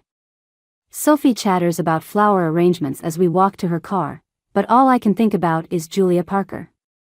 And how many other secrets are waiting to be uncovered. The Mitchell family estate looms before me, all Georgian columns and manicured hedges. I'm here for another wedding planning session, but my real purpose weighs heavy in my jacket pocket, a small recording device Mike gave me yesterday. Sophie's voice drifts from Connor's father's study as I approach. I pause outside the door, my hand hovering over the handle. "The merger paperwork needs to be finalized before the wedding," James Mitchell says. "Richard Bennett won't suspect anything if it comes through the usual channels." "Julia's handling everything," Connor replies. "Once the marriage is official, the transfer of assets will be seamless. Arya won't know what hit her until it's too late." My fingers curl around the recording device. Even expecting betrayal, hearing it laid bare makes my stomach turn. "And you're sure she suspects nothing?" Sophie asks. Connor's laugh cuts through me like glass. "Please. She's so desperate to believe in our childhood romance, she'd swallow any lie I feed her. Besides, Julia's much better at handling the legal side of things. More cooperative." "Speaking of Julia," James says, "be more discreet. The girl from your mother's charity board mentioned seeing you together at LeBlanc." "I'll handle it," Connor says dismissively. "Arya's too invested now to back out. The wedding announcement's already in the society pages." I step back, my heel catching on the carpet. The floor creaks. Did you hear something? Sophie asks. I'm already moving, slipping into the nearby powder room as footsteps approach. The door closes behind me just as someone passes by. My phone buzzes, a text from Mike. Got the financial records you asked for. It's worse than we thought. The bathroom door opens suddenly. Julia Parker stands there, perfect in her tailored suit, red lipstick immaculate. We stare at each other for a long moment. Well, she says, closing the door behind her. This is awkward. I straighten my spine. Not as awkward as sleeping with my fiancé. She laughs, checking her reflection in the mirror. Oh honey, it's not personal. It's business. Connor needed someone who understands the bigger picture. The hostile takeover of my family's company? Smart girl. She reapplies her lipstick. But not smart enough to see it coming, were you? Too busy planning your fairy tale wedding. Does it make you feel powerful? I ask. Being the other woman? Her smile falters slightly. Other woman? Please. I'm the only woman. You're just the signature he needs on the merger documents. She moves closer, her perfume cloying. Here's some free advice. Take the settlement they'll offer after the divorce. Fight it, and you'll lose everything. The recording device feels heavy in my pocket. Thanks for the tip. She reaches for the door, then pauses. You know what's funny? Connor said you were too naive to play in the big leagues. Guess he was right. After she leaves, I wait 30 seconds before following. Connor's voice stops me in the hallway. Darling, there you are. He kisses my cheek, and I force myself not to flinch. Mother's been looking for you. Something about table arrangements. I just ran into Julia Parker, I say, watching his face. Interesting woman. His expression doesn't change, but his hand tightens on my arm. One of our legal consultants. Brilliant mind. Among other assets, I'm sure. His smile turns cold. Careful, darling. Jealousy doesn't suit you. No? I step closer, lowering my voice. What would suit me better? Blind obedience? Silent compliance? We'll discuss this later, he says through clenched teeth. Mother's waiting. I pull away. Of course. Wouldn't want to keep anyone waiting. As I walk toward the dining room where Sophie waits with her wedding binders and social expectations, I touch the recording device in my pocket. Connor thinks he's orchestrating a perfect plan, but he's forgotten something crucial. In chess, the queen is the most powerful piece on the board. And I'm done being his pawn. Mike's apartment is a mess of papers and surveillance photos spread across his coffee table. I pick up a document, my father's signature stark against the white paper. They've already started transferring assets, Mike says, handing me a coffee. The merger's just a smokescreen. Once you're married, Connor's firm gains controlling interest in your family's company. I set down the transfer documents. And Julia? She's been Connor's inside counsel for months. Every contract, every deal, she's buried the real terms in legal jargon your father's lawyers wouldn't catch without a forensic audit. A photo catches my eye, Connor and Julia leaving her apartment building at dawn. When was this? Yesterday morning. Right before your engagement brunch. The coffee burns my throat. I'd sat next to him for 2 hours, playing the blushing bride while he'd probably still smelled of her perfume. My phone buzzes. Connor. I silence it. There's more. Mike hesitates. Your mother's trust fund? The one your grandmother left her? They found a way to access that too. The room tilts slightly. That's impossible.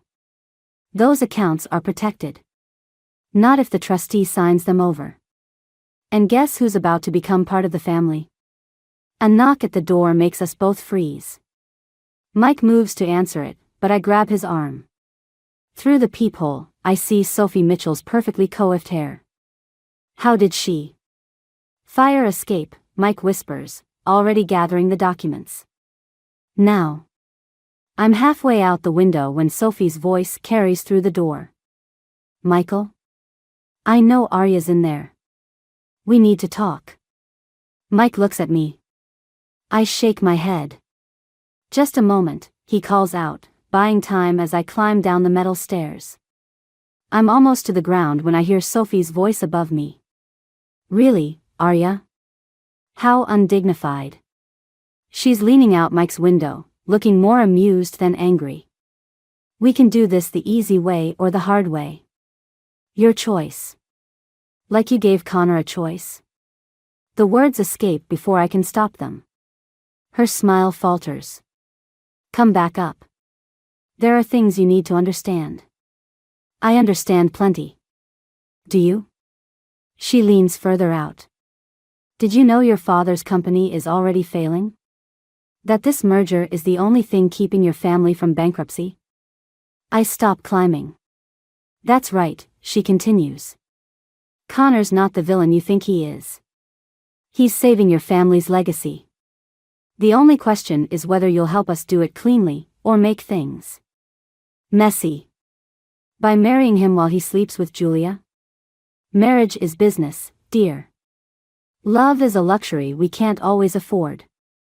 She straightens her jacket.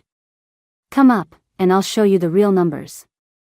Then you can decide if your pride is worth your family's ruin.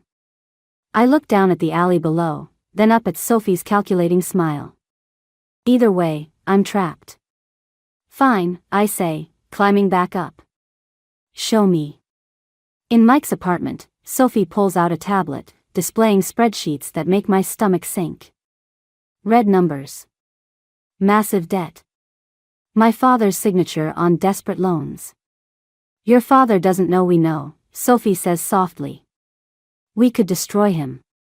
Or save him. Your choice. Mike stands in the corner, his face grim. We both know what this means. The evidence we've gathered against Connor is now a double-edged sword. You have until tomorrow to decide, Sophie stands, smoothing her skirt. Choose wisely. After she leaves, Mike touches my shoulder. Arya. I shrug him off. Get me everything you can on Julia Parker. If I'm going down, I'm taking them all with me. This isn't just about revenge anymore, he warns. No, I look at the financial records, at the photos of Connor and Julia, at the ruins of my family's legacy. Now it's about survival. The engagement ring catches the light as I clench my fist. I've never felt more trapped, or more determined to fight my way out. The engagement party glitters around me like broken glass. I watch Connor work the room, his hand possessively at Julia's waist as he introduces her to various business associates. The perfect picture of professional courtesy, except for how his fingers curl into the fabric of her dress when he thinks no one's looking. Another champagne, Miss Bennet? A waiter appears at my elbow. Water, I say, trading my untouched glass. With lime. Father approaches, his bow tie slightly askew. Princess, you should be mingling. The Hendersons are asking about you. In a moment. I touch his arm. Dad, about the merger. Wonderful news, isn't it? His eyes are bright, unfocused. Connor's restructuring proposal will save everything. Should have done this years ago. My chest tightens. Did you read the full contract? Sophie's had her people review everything. Top-notch legal team. He pats my hand. Don't worry your pretty head about business matters.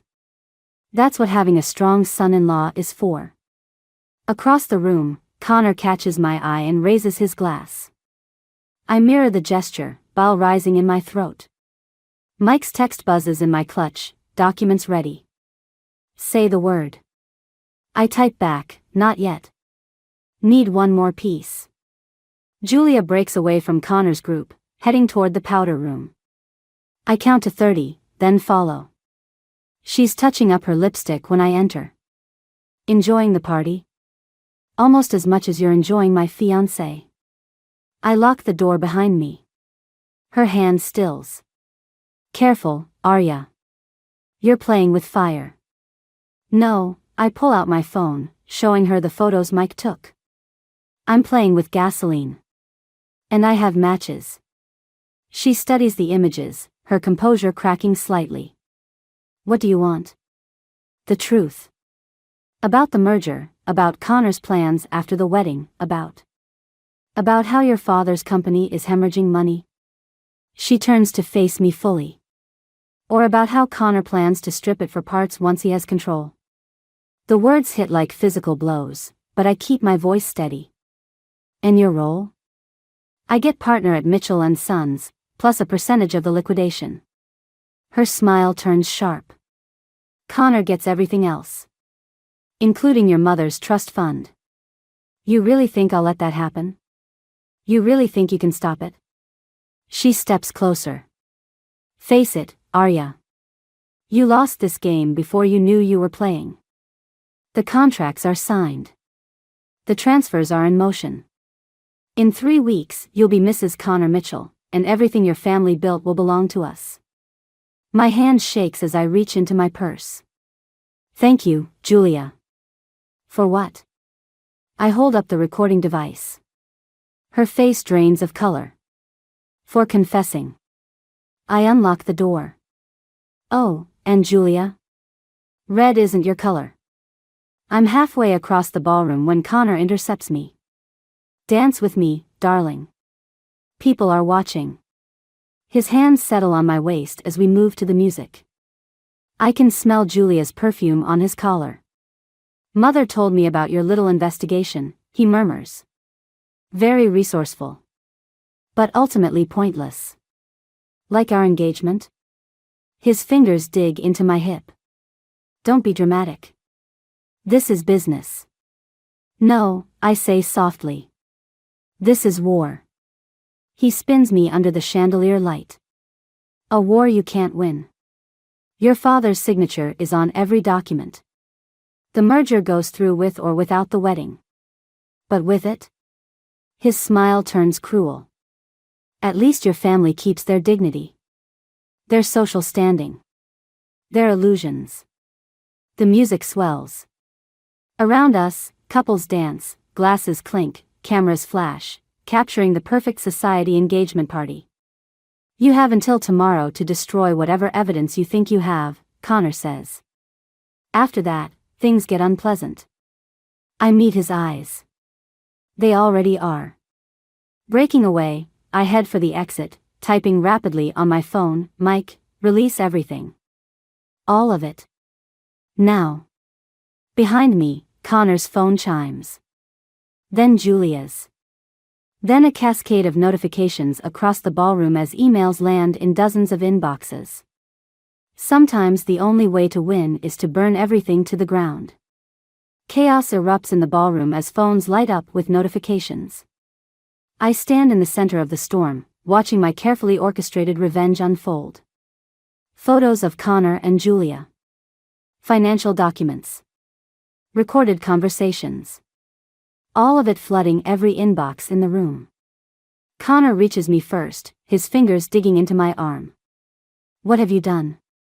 Exactly what you taught me, I say. Business is business. Sophie's scream cuts through the murmuring crowd. She's staring at her tablet, face ashen. James. The shares, they're dropping.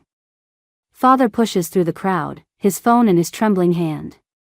Arya, tell me you didn't. I had to. My voice cracks. They were going to destroy everything. We were saving it. Connor's mask finally slips, revealing the rage beneath. Your father's company was dead anyway. We could have salvaged something. Julia appears at his side, her composure shattered. The SEC is already responding to the emails. They're launching an investigation. The room spins as reality crashes in. I've blown up everything, not just Connor's plans, but my family's legacy, our reputation, everything we've built. Princess, Father's voice is barely a whisper. Those contracts you exposed. They have my signature. The SEC will.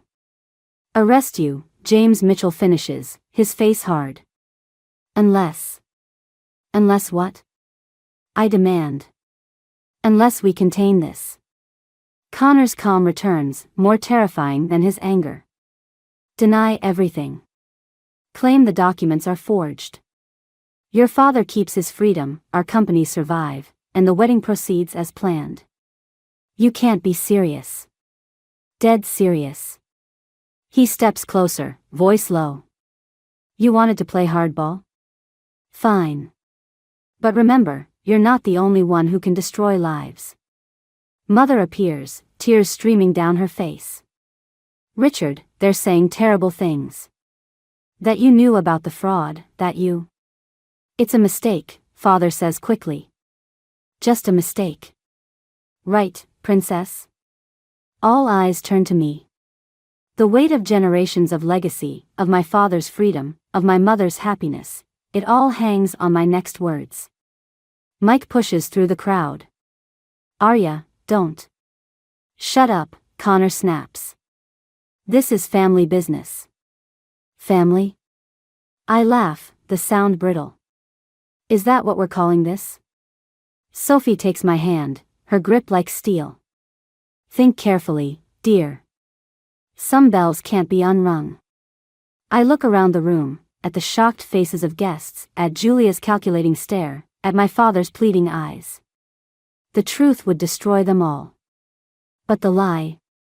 Ladies and gentlemen, Connor addresses the crowd, his charm back in place. There seems to have been a misunderstanding. A disgruntled former employee. Stop. My voice cuts through his smooth lies. He turns, warning in his eyes. Darling. I pull off the engagement ring and let it fall. The tiny clink as it hits the floor echoes in the sudden silence. No more lies. Arya, father steps forward. Please. I'm sorry, Dad. But I can't. Connor's hand clamps over my mouth from behind. I think my fiancé has had too much champagne. If you'll excuse us. I bite down hard. He curses, releasing me. The documents are real, I say to the stunned crowd. Every signature, every deal, every betrayal. And I can prove it. James Mitchell's voice cuts like ice. Then you'll destroy your father along with everyone else. Maybe. I meet Connor's eyes.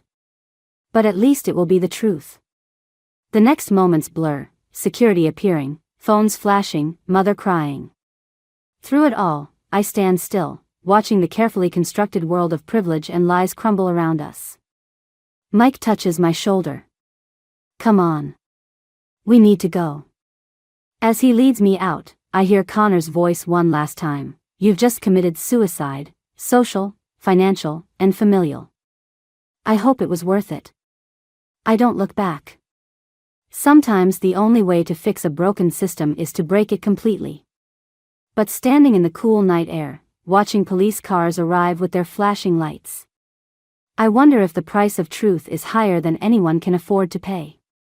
3 days after the engagement party, I sit across from Connor in his father's study.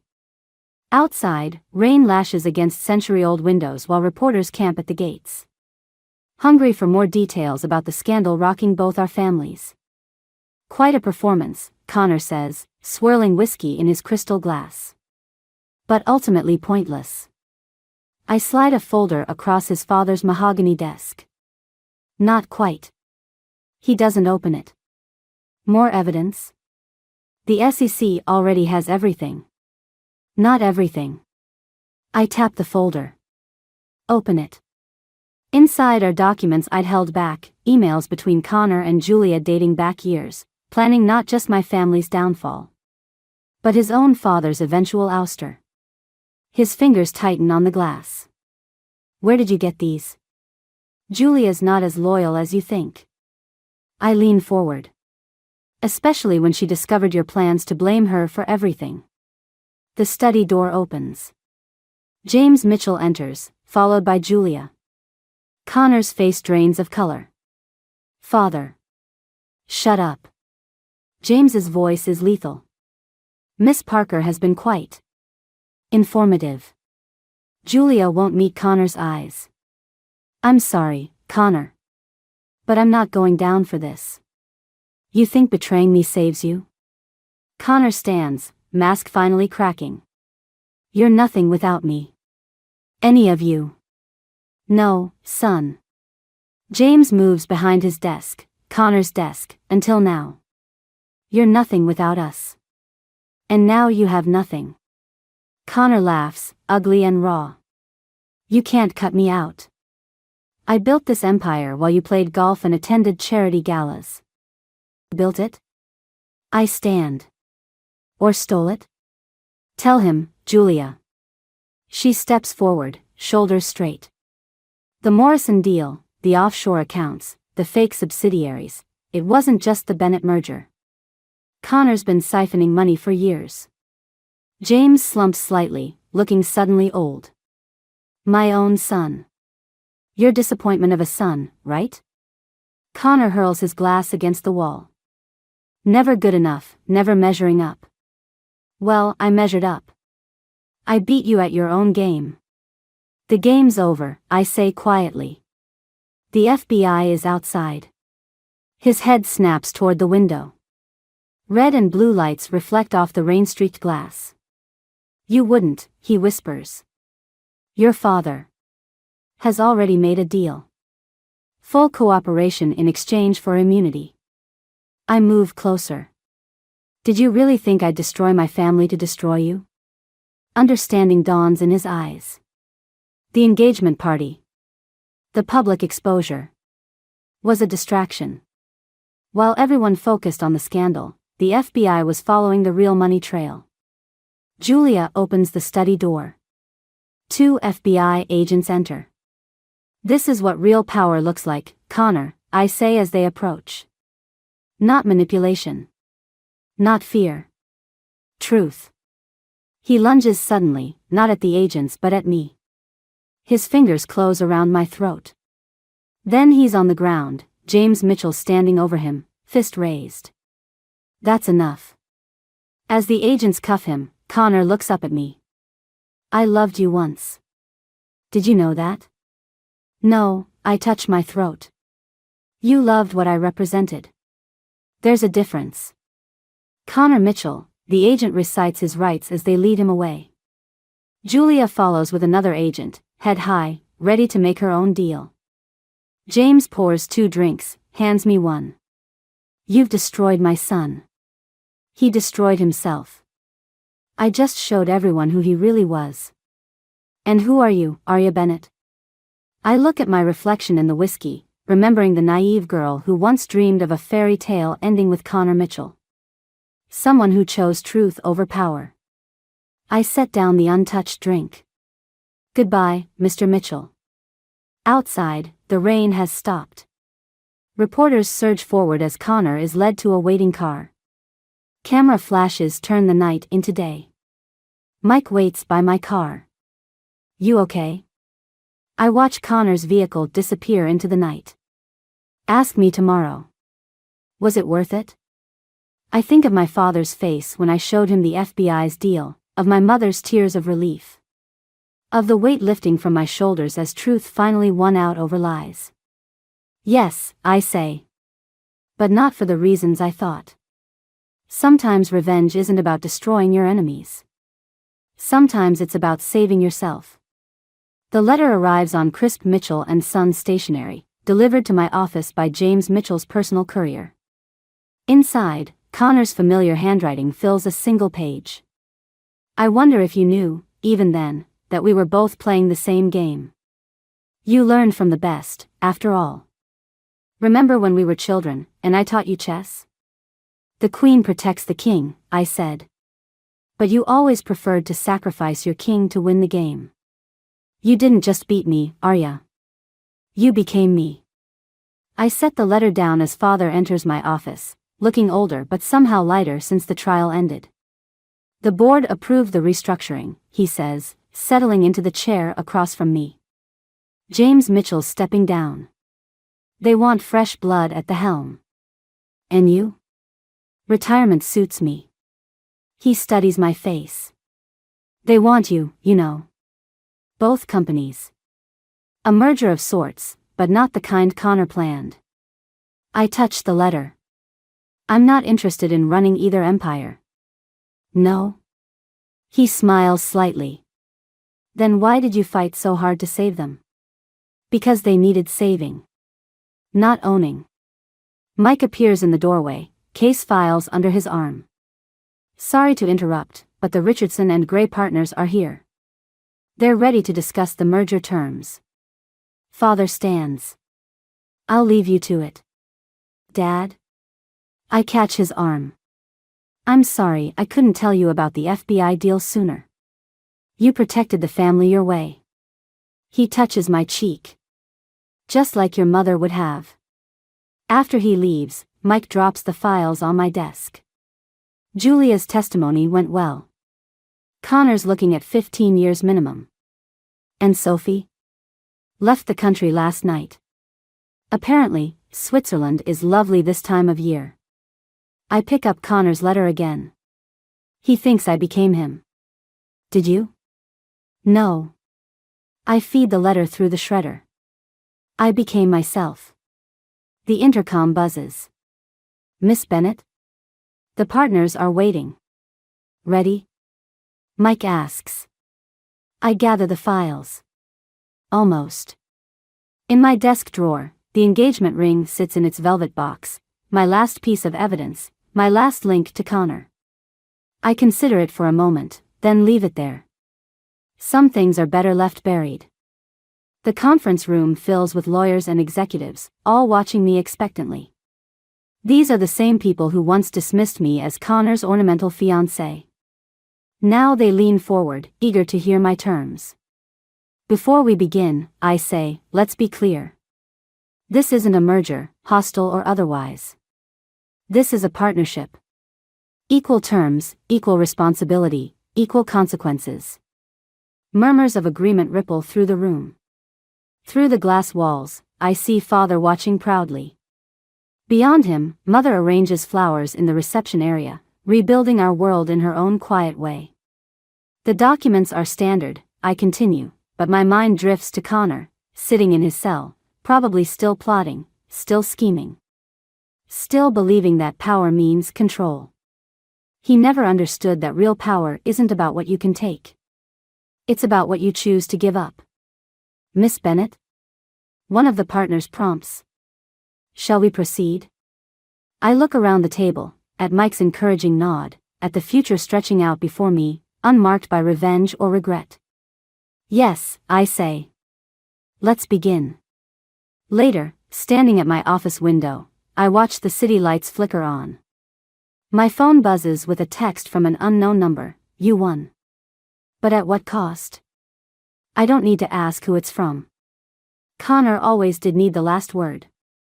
I type back a single line, the price of truth is worth paying. Then I block the number, slip my phone into my bag, and head for the door. Outside, Mike waits with takeout and case files, not a fairy tale ending, but a real one. Sometimes the happiest endings aren't about winning or losing. They're about choosing your own path, even when that path leads somewhere unexpected. I close my office door, leaving Connor's ghost behind. Tomorrow is another day, and this time, I'll face it on my own terms.